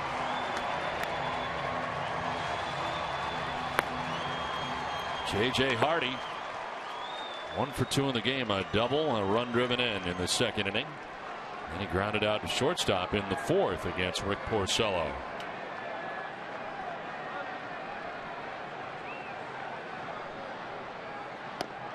There's strike 1.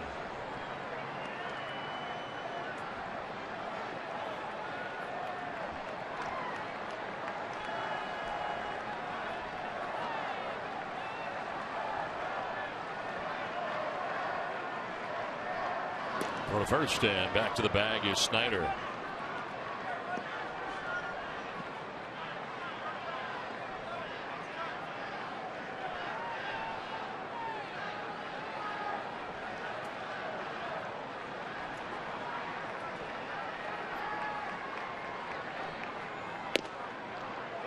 Just missed. Ball and a strike. If I'm pitching, I got to have that pitch. I mean, that pitch is too close to the strike zone not to be called a strike. I know what the Amica pitch zone's going to say, but that's a good pitch.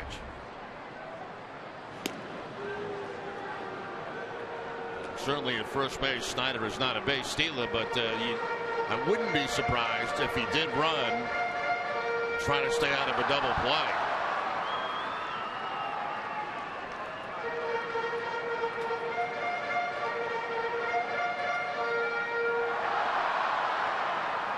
Delman Young at third, Travis Snyder at first. Nobody out here. A run in for the Orioles in the 6th inning. Hardy takes ball 2.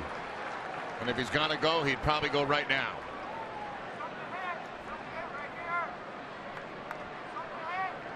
In 16 innings against the Orioles this year, Porcello has now given up 16 runs.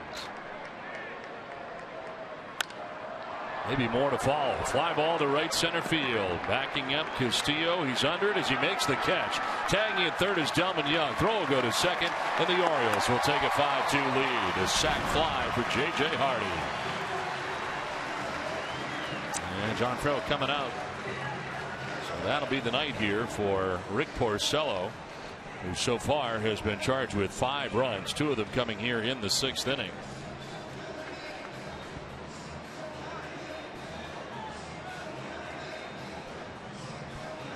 So pitching change here from Camden Yards in Baltimore. It's time for a game break brought to you by Jordan's, the furniture store of the Boston Red Sox. Tom?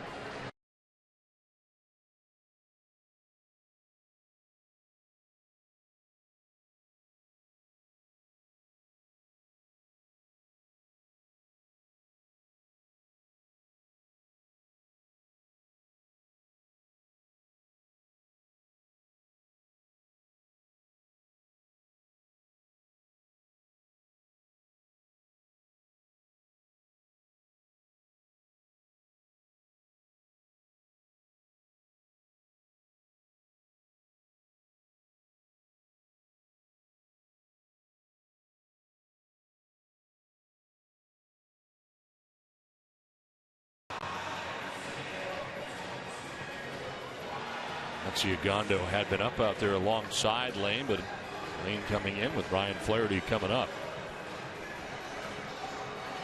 And his first save for the Red Sox, third career save. Ninth inning on Sunday against the Oakland A's. His first appearance of this series. 22nd appearance of the year, 0-1 with a 2.50 earned run average. 19 strikeouts to 9 walks. And opponent sitting at 190 against Lane. Second stint of the year with the Red Sox. He had made the team out of spring training. Let's send it down to Garen. Thanks, Don. Let's take a closer look at the Boston Red Sox, presented by FW Web. A closer look. Tomorrow's pitching matchup is Wade Miley, opposed by Chris Tillman. Miley is coming off a win against the A's in which he went 7 1/3 and struck out 6. This closer look is brought to you by FW Web. Selection, expertise, solutions. More at FWWeb.com. Back to you, Don. All right, Garen, thanks very much. Wade Miley getting the start here tomorrow in the finale of this series, and very brief road trip for the Red Sox on the road for these 3 games against the O's before returning back home again. They got Chris Tillman on the mound tomorrow night. He's been struggling, but every time he pitches against the Red Sox, he seems to pitch well. Your thoughts on Rick Porcello's 5 1/3 tonight? Mixed bag.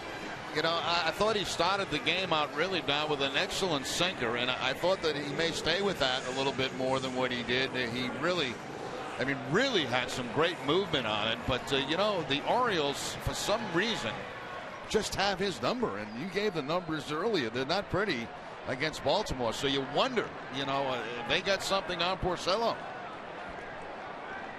Travis Snyder on at first base with 1 out, 2 runs in. And here's Ryan Flaherty. He had 2 hits against Porcello. Both singles and drove in a run. Single to left, single to center. Orioles had 10 hits off Porcello. That's in 5 1/3.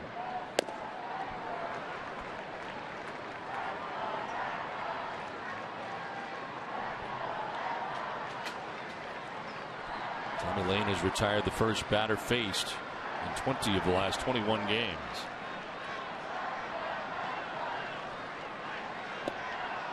In there for strike 2.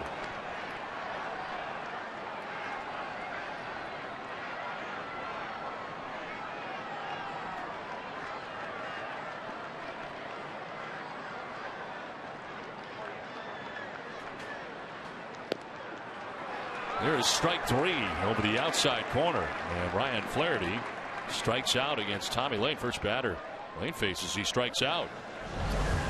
That's pretty nasty. You go to that fastball to the outside part of the plate right there, and you know, I've talked about it quite often that, you know, Lane for a left-handed hitter is got to be a nightmare because he just hides the baseball so well. It's going to be tough to pick up. Mika Insurance, great service, great coverage, and a great price for auto, home, or life insurance. Well, Joseph batting with 2 outs and a runner at first base. Joseph striking out in the second, striking out in the fourth. 1 swinging, 1 looking.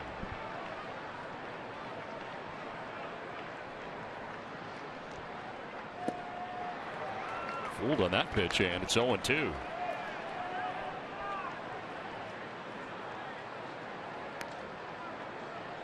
Now 92 relief appearances for Tommy Lane in his major league career between San Diego with the Padres in 2012 and 2013, and last year with the Red Sox, and this season. Overall, a 2.17 earned run average.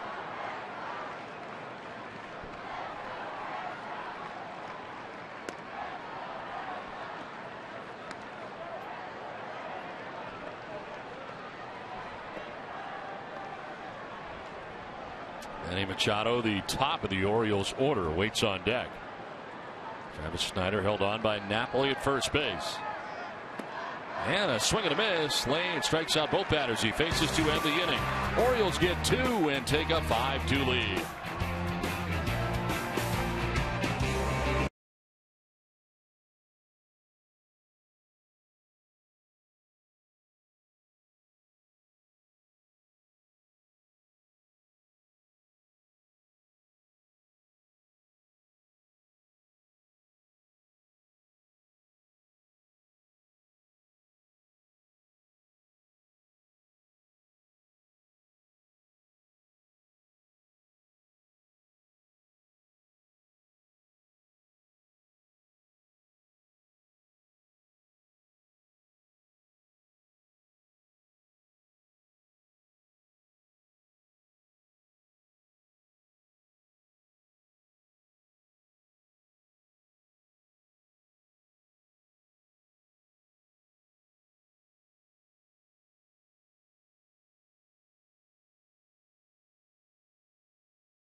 And our followers continue to grow every day. Let's see if we can get up to 50,000 before the end of the summer. Follow Nesson on Instagram today.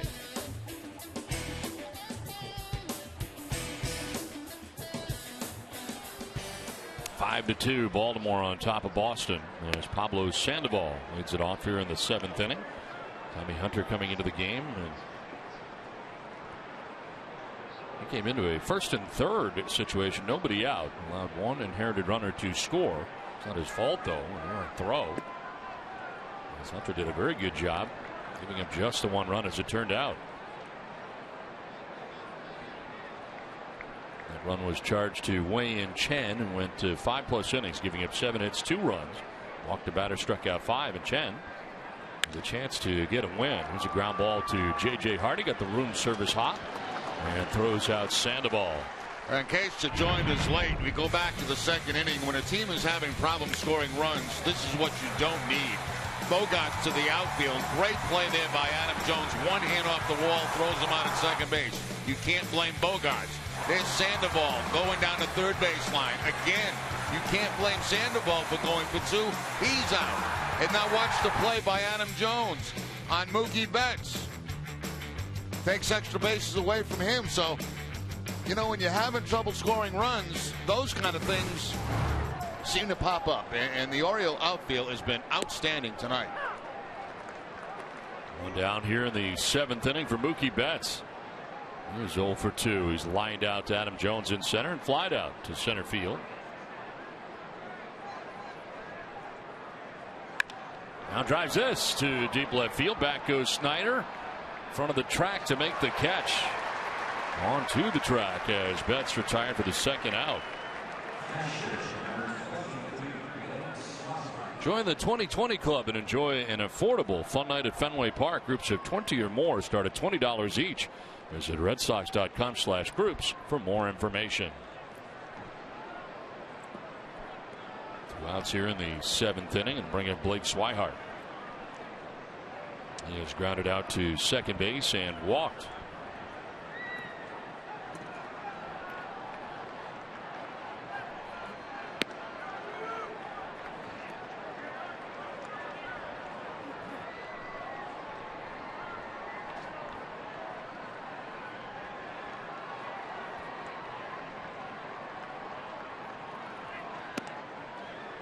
Outside again, 2-0.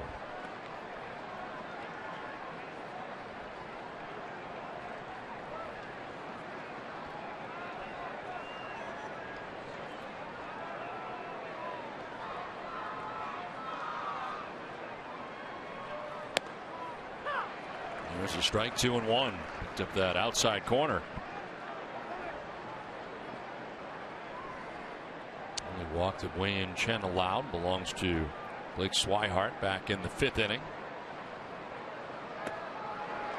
Evens now at 2-2. Cut fastball that time from Hunter. Stayed up in the zone, right in the middle of the strike zone, but no contact by Swihart.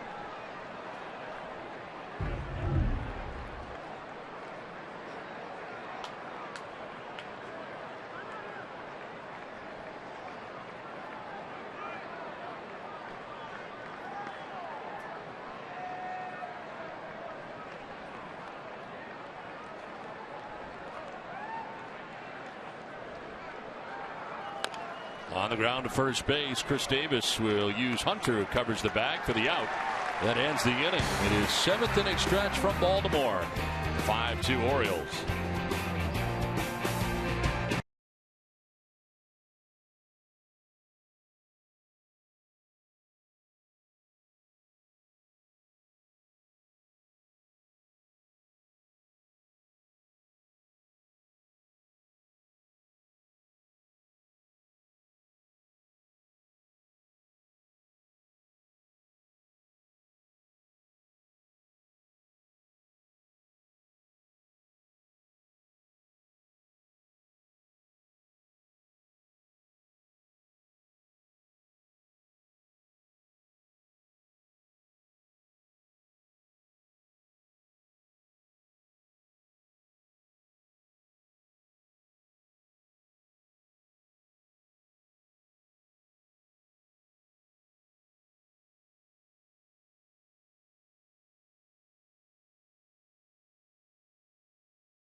Porcello on the hook right now for the Red Sox. Went 5 1/3, giving up 10 hits and 5 earned runs. On the other side, Wei-Yin Chen chased from the game relatively early, but did go the minimum to make himself eligible for the victory. 5+, giving up 2 earned runs. Flaherty 2 hits in the game. J.J. Hardy 1 for 2, and the Orioles on top 5-2 as we head to the home half of the 7th inning, and it'll be the top of the Orioles order to face the new Red Sox pitcher into the game.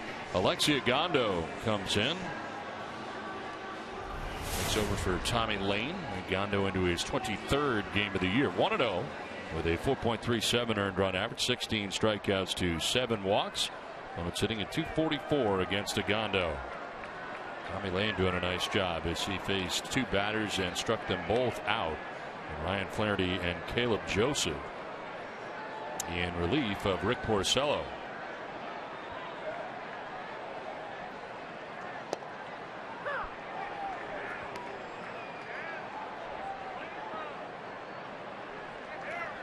Machado has 2 hits in the game after striking out in the first inning, doubled and scored in the 3rd, and then singled in the 5th.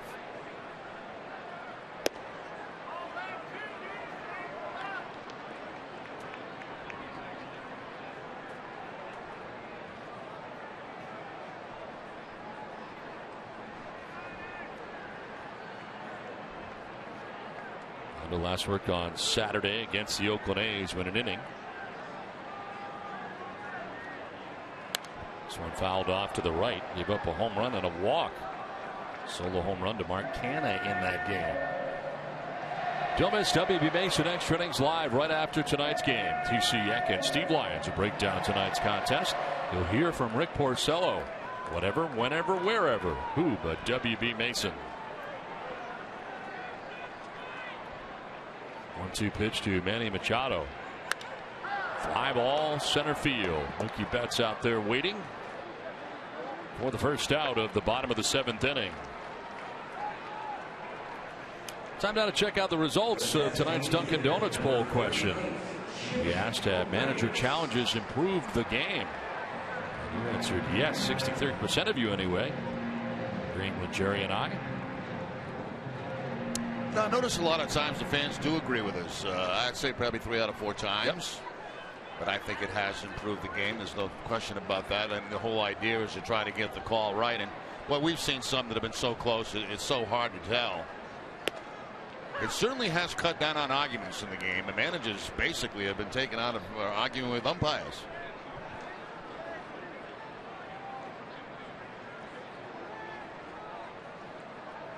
Imagine Earl Weaver and Billy Martin, and without being able to argue, I mean, it would make any sense. You know, how about Lou Pinella? Yeah, kicking his hat all over the place and throwing bags and bases. Yeah, I mean,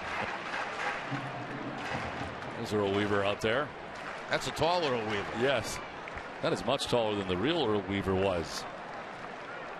The 2 pitch is fouled off at the plate.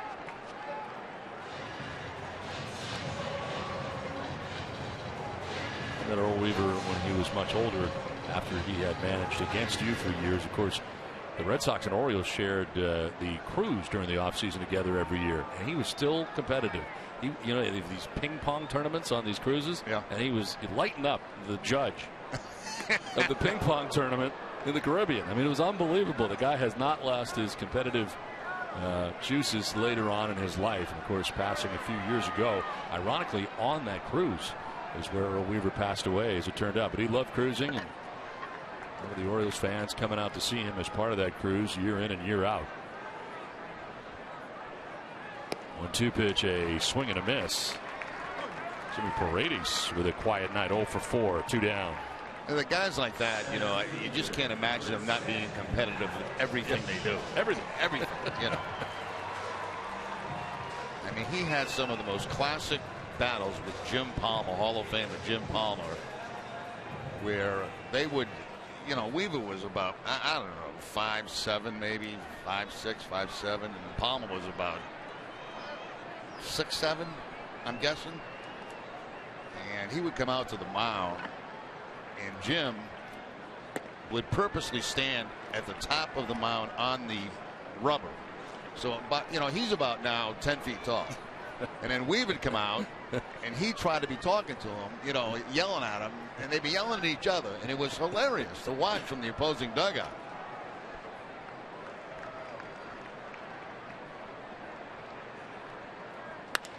To right center field off the bat of Adam Jones. It'll hook back to Rusney Castillo, who runs it down for the third out here of the seventh. We're on to the eighth. 5-2 Baltimore.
Southwest Airlines. Book your low fare now at southwest.com.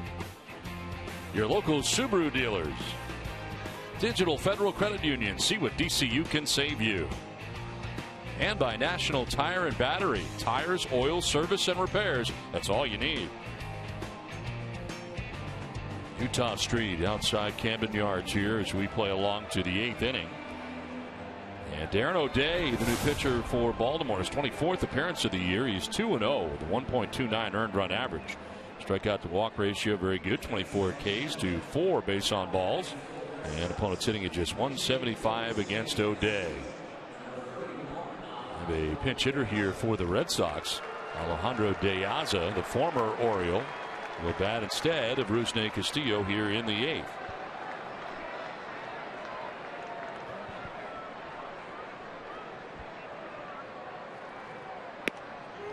De Aza taking ball one.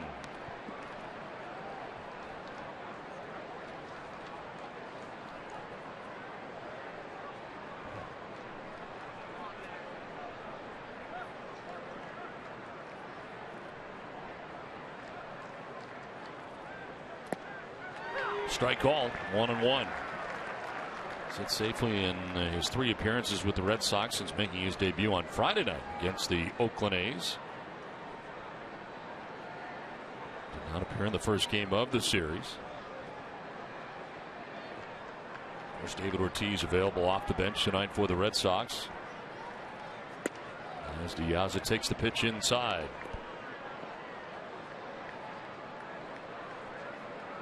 As a veteran of 8 major league seasons, mentioned the Orioles, also stops with the Marlins, saw a lot of them with the White Sox, 4 seasons, 2010 was the first year with the White Sox, and the last 2 seasons with Baltimore as he cranks this foul back into the seats.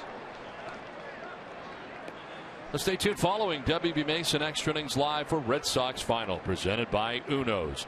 TC Eck and Steve Lyons will recap day 3 of the MLB draft and preview Wade Miley's start tomorrow night against the Orioles. Shift on to the right side here on De Aza.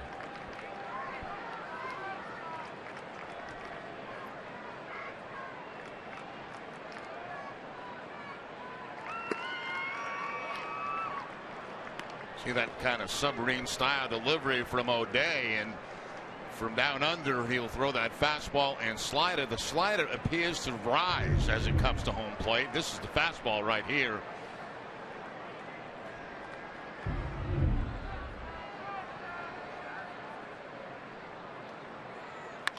On the ground, the shift on worked out well. J.J. Hardy is there for the Orioles in the perfect spot.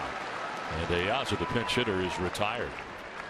Alltown, New England's premier convenience retailer, is committed to supporting the communities they serve.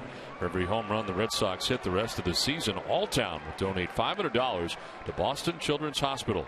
Visit alltown.com for a location near you.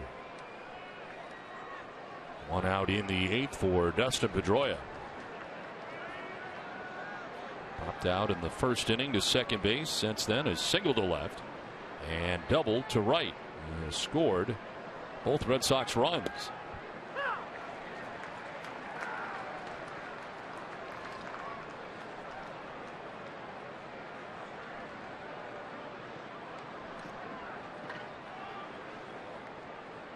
O'Day has allowed only 2 earned runs over his last 20 outings.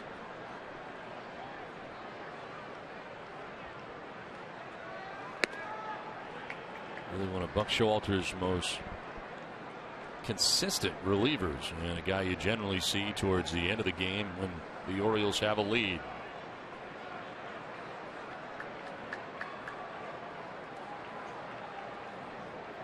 It is Pedroia now, Holt next. Red Sox batting here in the top half of the 8th.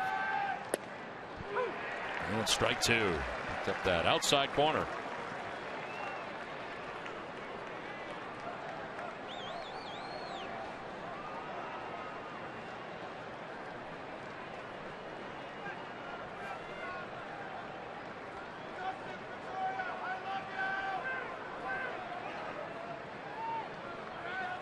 Swing and a miss. First strikeout for Darren O'Day. 2 down in the 8th. It's that fastball. You know, you got to change your eye level because you're looking down where he delivers, and then that ball rises up to about letter high. So a completely different look than what you get from the conventional pitcher. Ball rising almost out of the camera angle.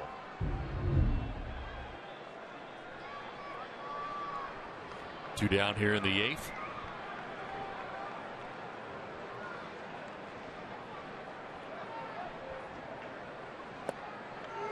In there for a strike to Brock Holt.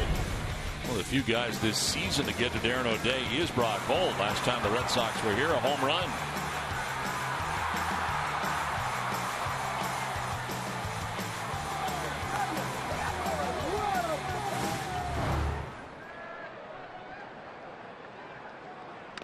Holt, little number right in front of the plate, and the catcher, Joseph's throw to first base is in time.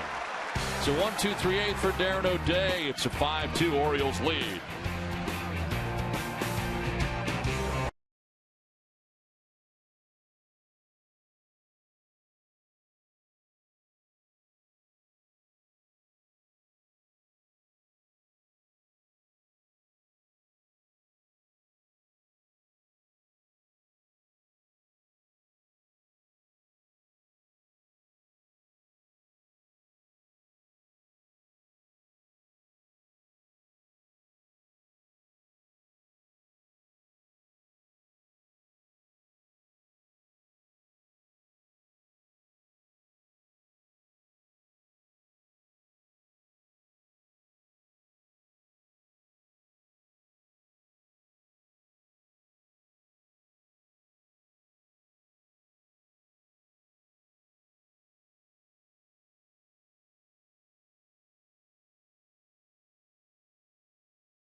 as we head to the last half of the 8th inning. And it'll be Chris Davis to lead it off. New right fielder for the Red Sox, Alejandro De Aza, who pinch hit for the former right fielder. Rizne Castillo started the game in right. Chris Davis with 2 hits in the game, 2 for 3, a bunt single, fly out to center, and a single to right. Alexi Agondo back out there as Agondo went the 7th, back out to start the 8th. Alexi with a 1-2-3 7th inning.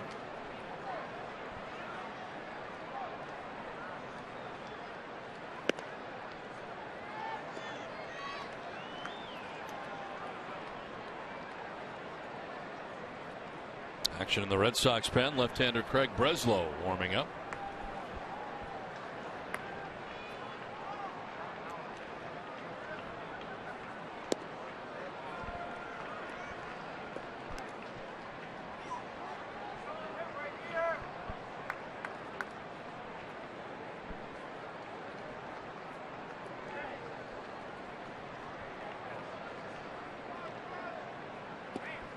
Pitch biting in and a swing and a miss. 2-2.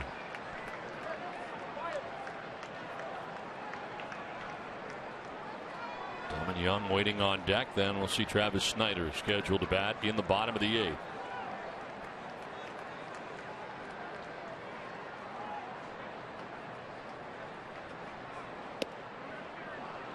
Full count now.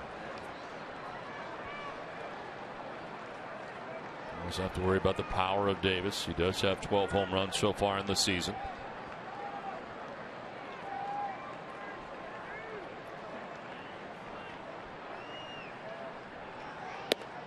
And a leadoff walk to begin things here in the 8th inning. Well, time now for tonight's T-Mobile game changer performance, and the performance of Adam Jones defensively out there in center field. Able to throw out Xander Bogaerts at second base, trying to stretch it into a double, and 2 fantastic catches. One late lunge in the air and then fully extended later on, diving to make a grab. He has had a terrific night defensively. There's a ground ball to short. Bogaerts to second for 1, on to first for 2. A double play nicely turned by the Red Sox.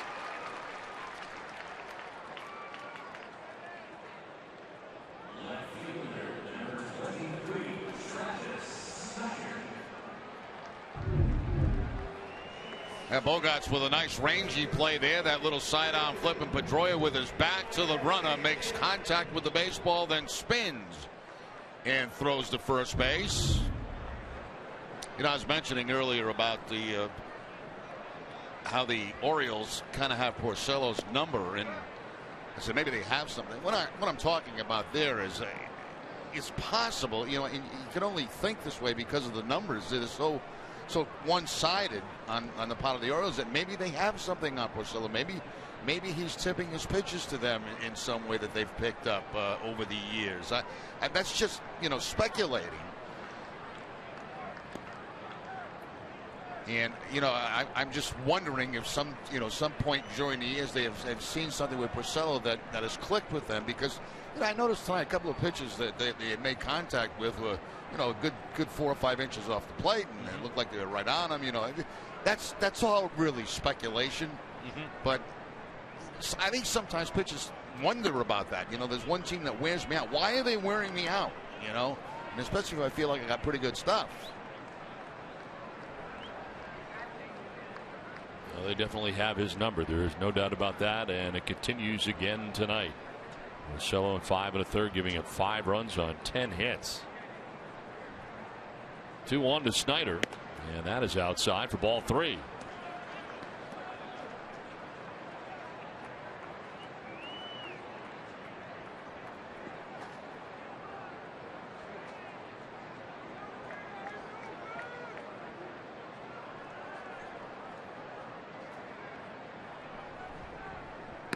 That is high for ball 4, and Travis Snyder will head on down to first base. That's the second walk of the inning given up by Agondo. And John Farrell back on the phone. He's got Breslow up in the pen, and J.J. Hardy coming up here for the Orioles. It's like a pinch runner at first base now for Baltimore as well, as They will run for Travis Snider.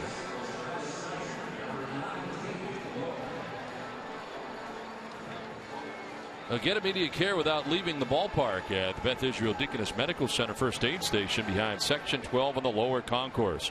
BIDMC is the official hospital of the Boston Red Sox.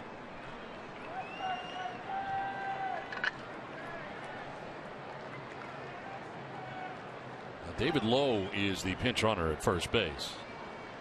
Running for Snider, and they check on Lowe right away. Yeah, 2 strikes. You think that Lowe may have the green light here, trying to get in the scoring position for J.J. Hardy.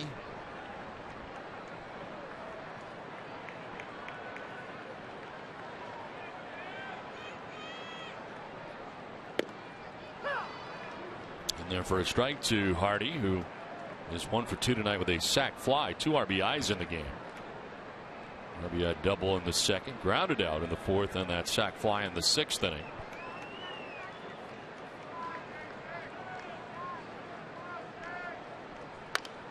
Fly ball foul off to the right, 0-2.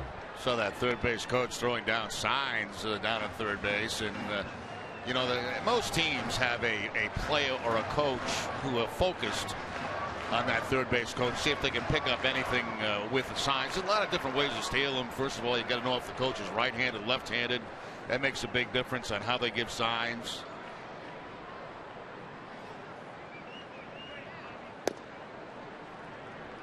There's some very good people in the game picking up signs. I could never really do it. Great sign stealers. Yeah, I mean there are some quality guys that can pick up almost any sign there is. They just have a knack for that.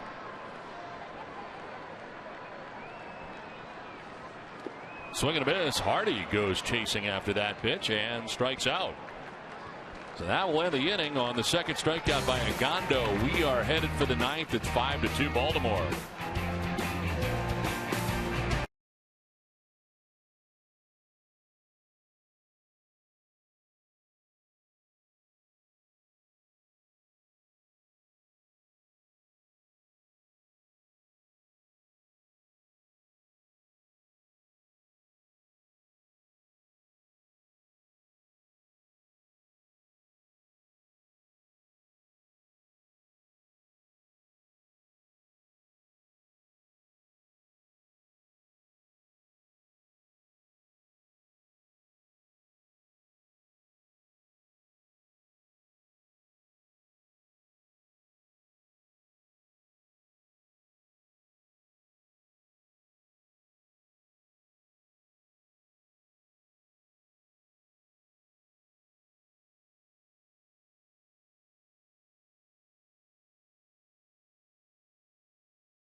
David Lowe, who had pinch run for Travis Snider, takes over for him defensively in left field. Darren O'Day back on the mound for the Orioles for the 9th inning as Hanley Ramirez stands in. O'Day starting the 9th inning anyway. Hanley 1 for 3 with a single back in the first inning.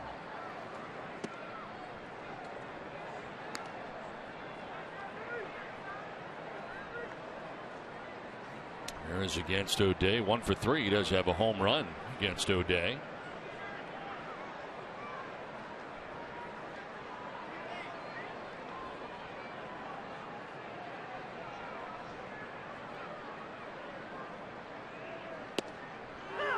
There's a strike, 1-1. Wei-Yin Chen, the pitcher of record right now for Baltimore, went 5+, 7 hits, 2 runs. Walked a batter, struck out 5. Then Tommy Hunter went 2 full innings, came in a very tough situation. First and third, nobody out, did allow 1 inherited runner to score.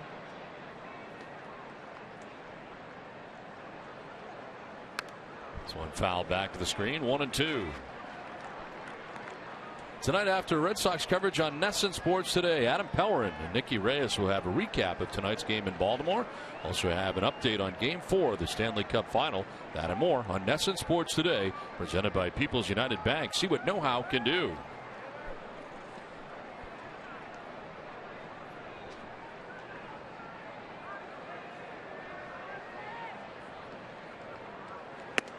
Swing and a miss, and Ramirez strikes out. Second strikeout for Darren O'Day. Take a look at the Toyota play of the game. 2 catches in this game for Adam Jones out there in center field. And this the best of the both. Yep. Right there. That was incredible.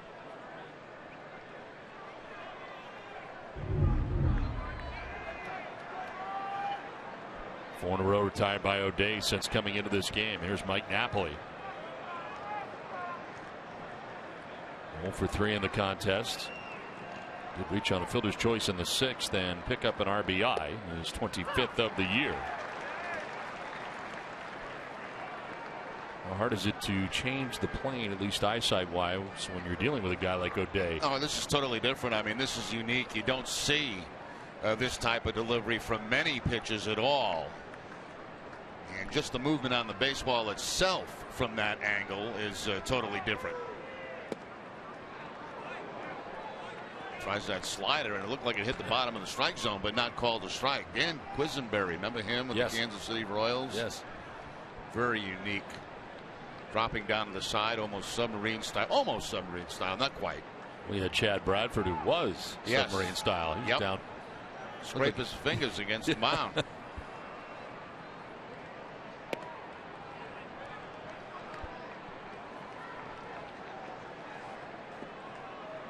I used to hit Quisenberry good because his ball used to run away from me, and I like to take it to the opposite field. And then he figured that out, and he started throwing me that thing inside, and I couldn't hit it anymore. That ended that. That took care of the opposite field hits. That was canceled. Yes. Any more hits? Swing and a miss, and it's 2-2. This time across the body, going to the outside part of the plate. From underneath.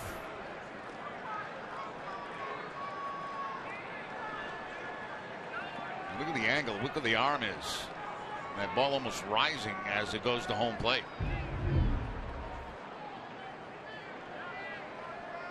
Swing and a miss. Napoli strikes out. Back-to-back strikeouts for O'Day, 3 since he's entered this game.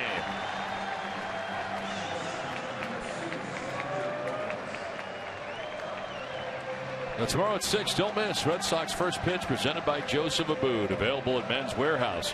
You hear from Sox pitching coach Carl Willis as he talks about Wade Miley's first season with the Red Sox. 2 down in the 9th inning. 11 in a row have been retired by Orioles pitching.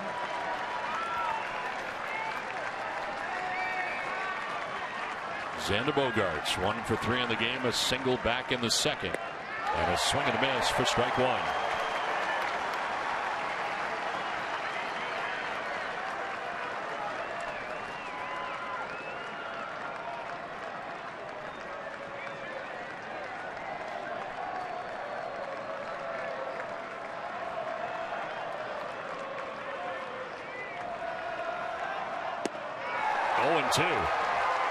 O'Day right now is making it look easy. Orioles fans coming to their feet, 22,201 on hand here tonight.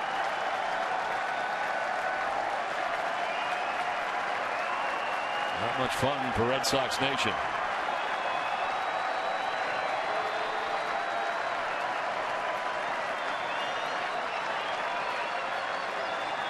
'25th pitch for O'Day is an 0-2 pitch. and strike 3 to end the ball game. He strikes out the side in succession, getting Ramirez, Napoli, and Bogaerts to end the ball game. The game for Adam Jones defensively. Red Sox go down tonight 5-2 as the Orioles have taken the first 2 of this 3-game series. So another tough one tonight for the Red Sox as Mike Napoli looks on as the Orioles take the first 2. And Tom Caron, the beginning of this series not been much fun for the Red Sox.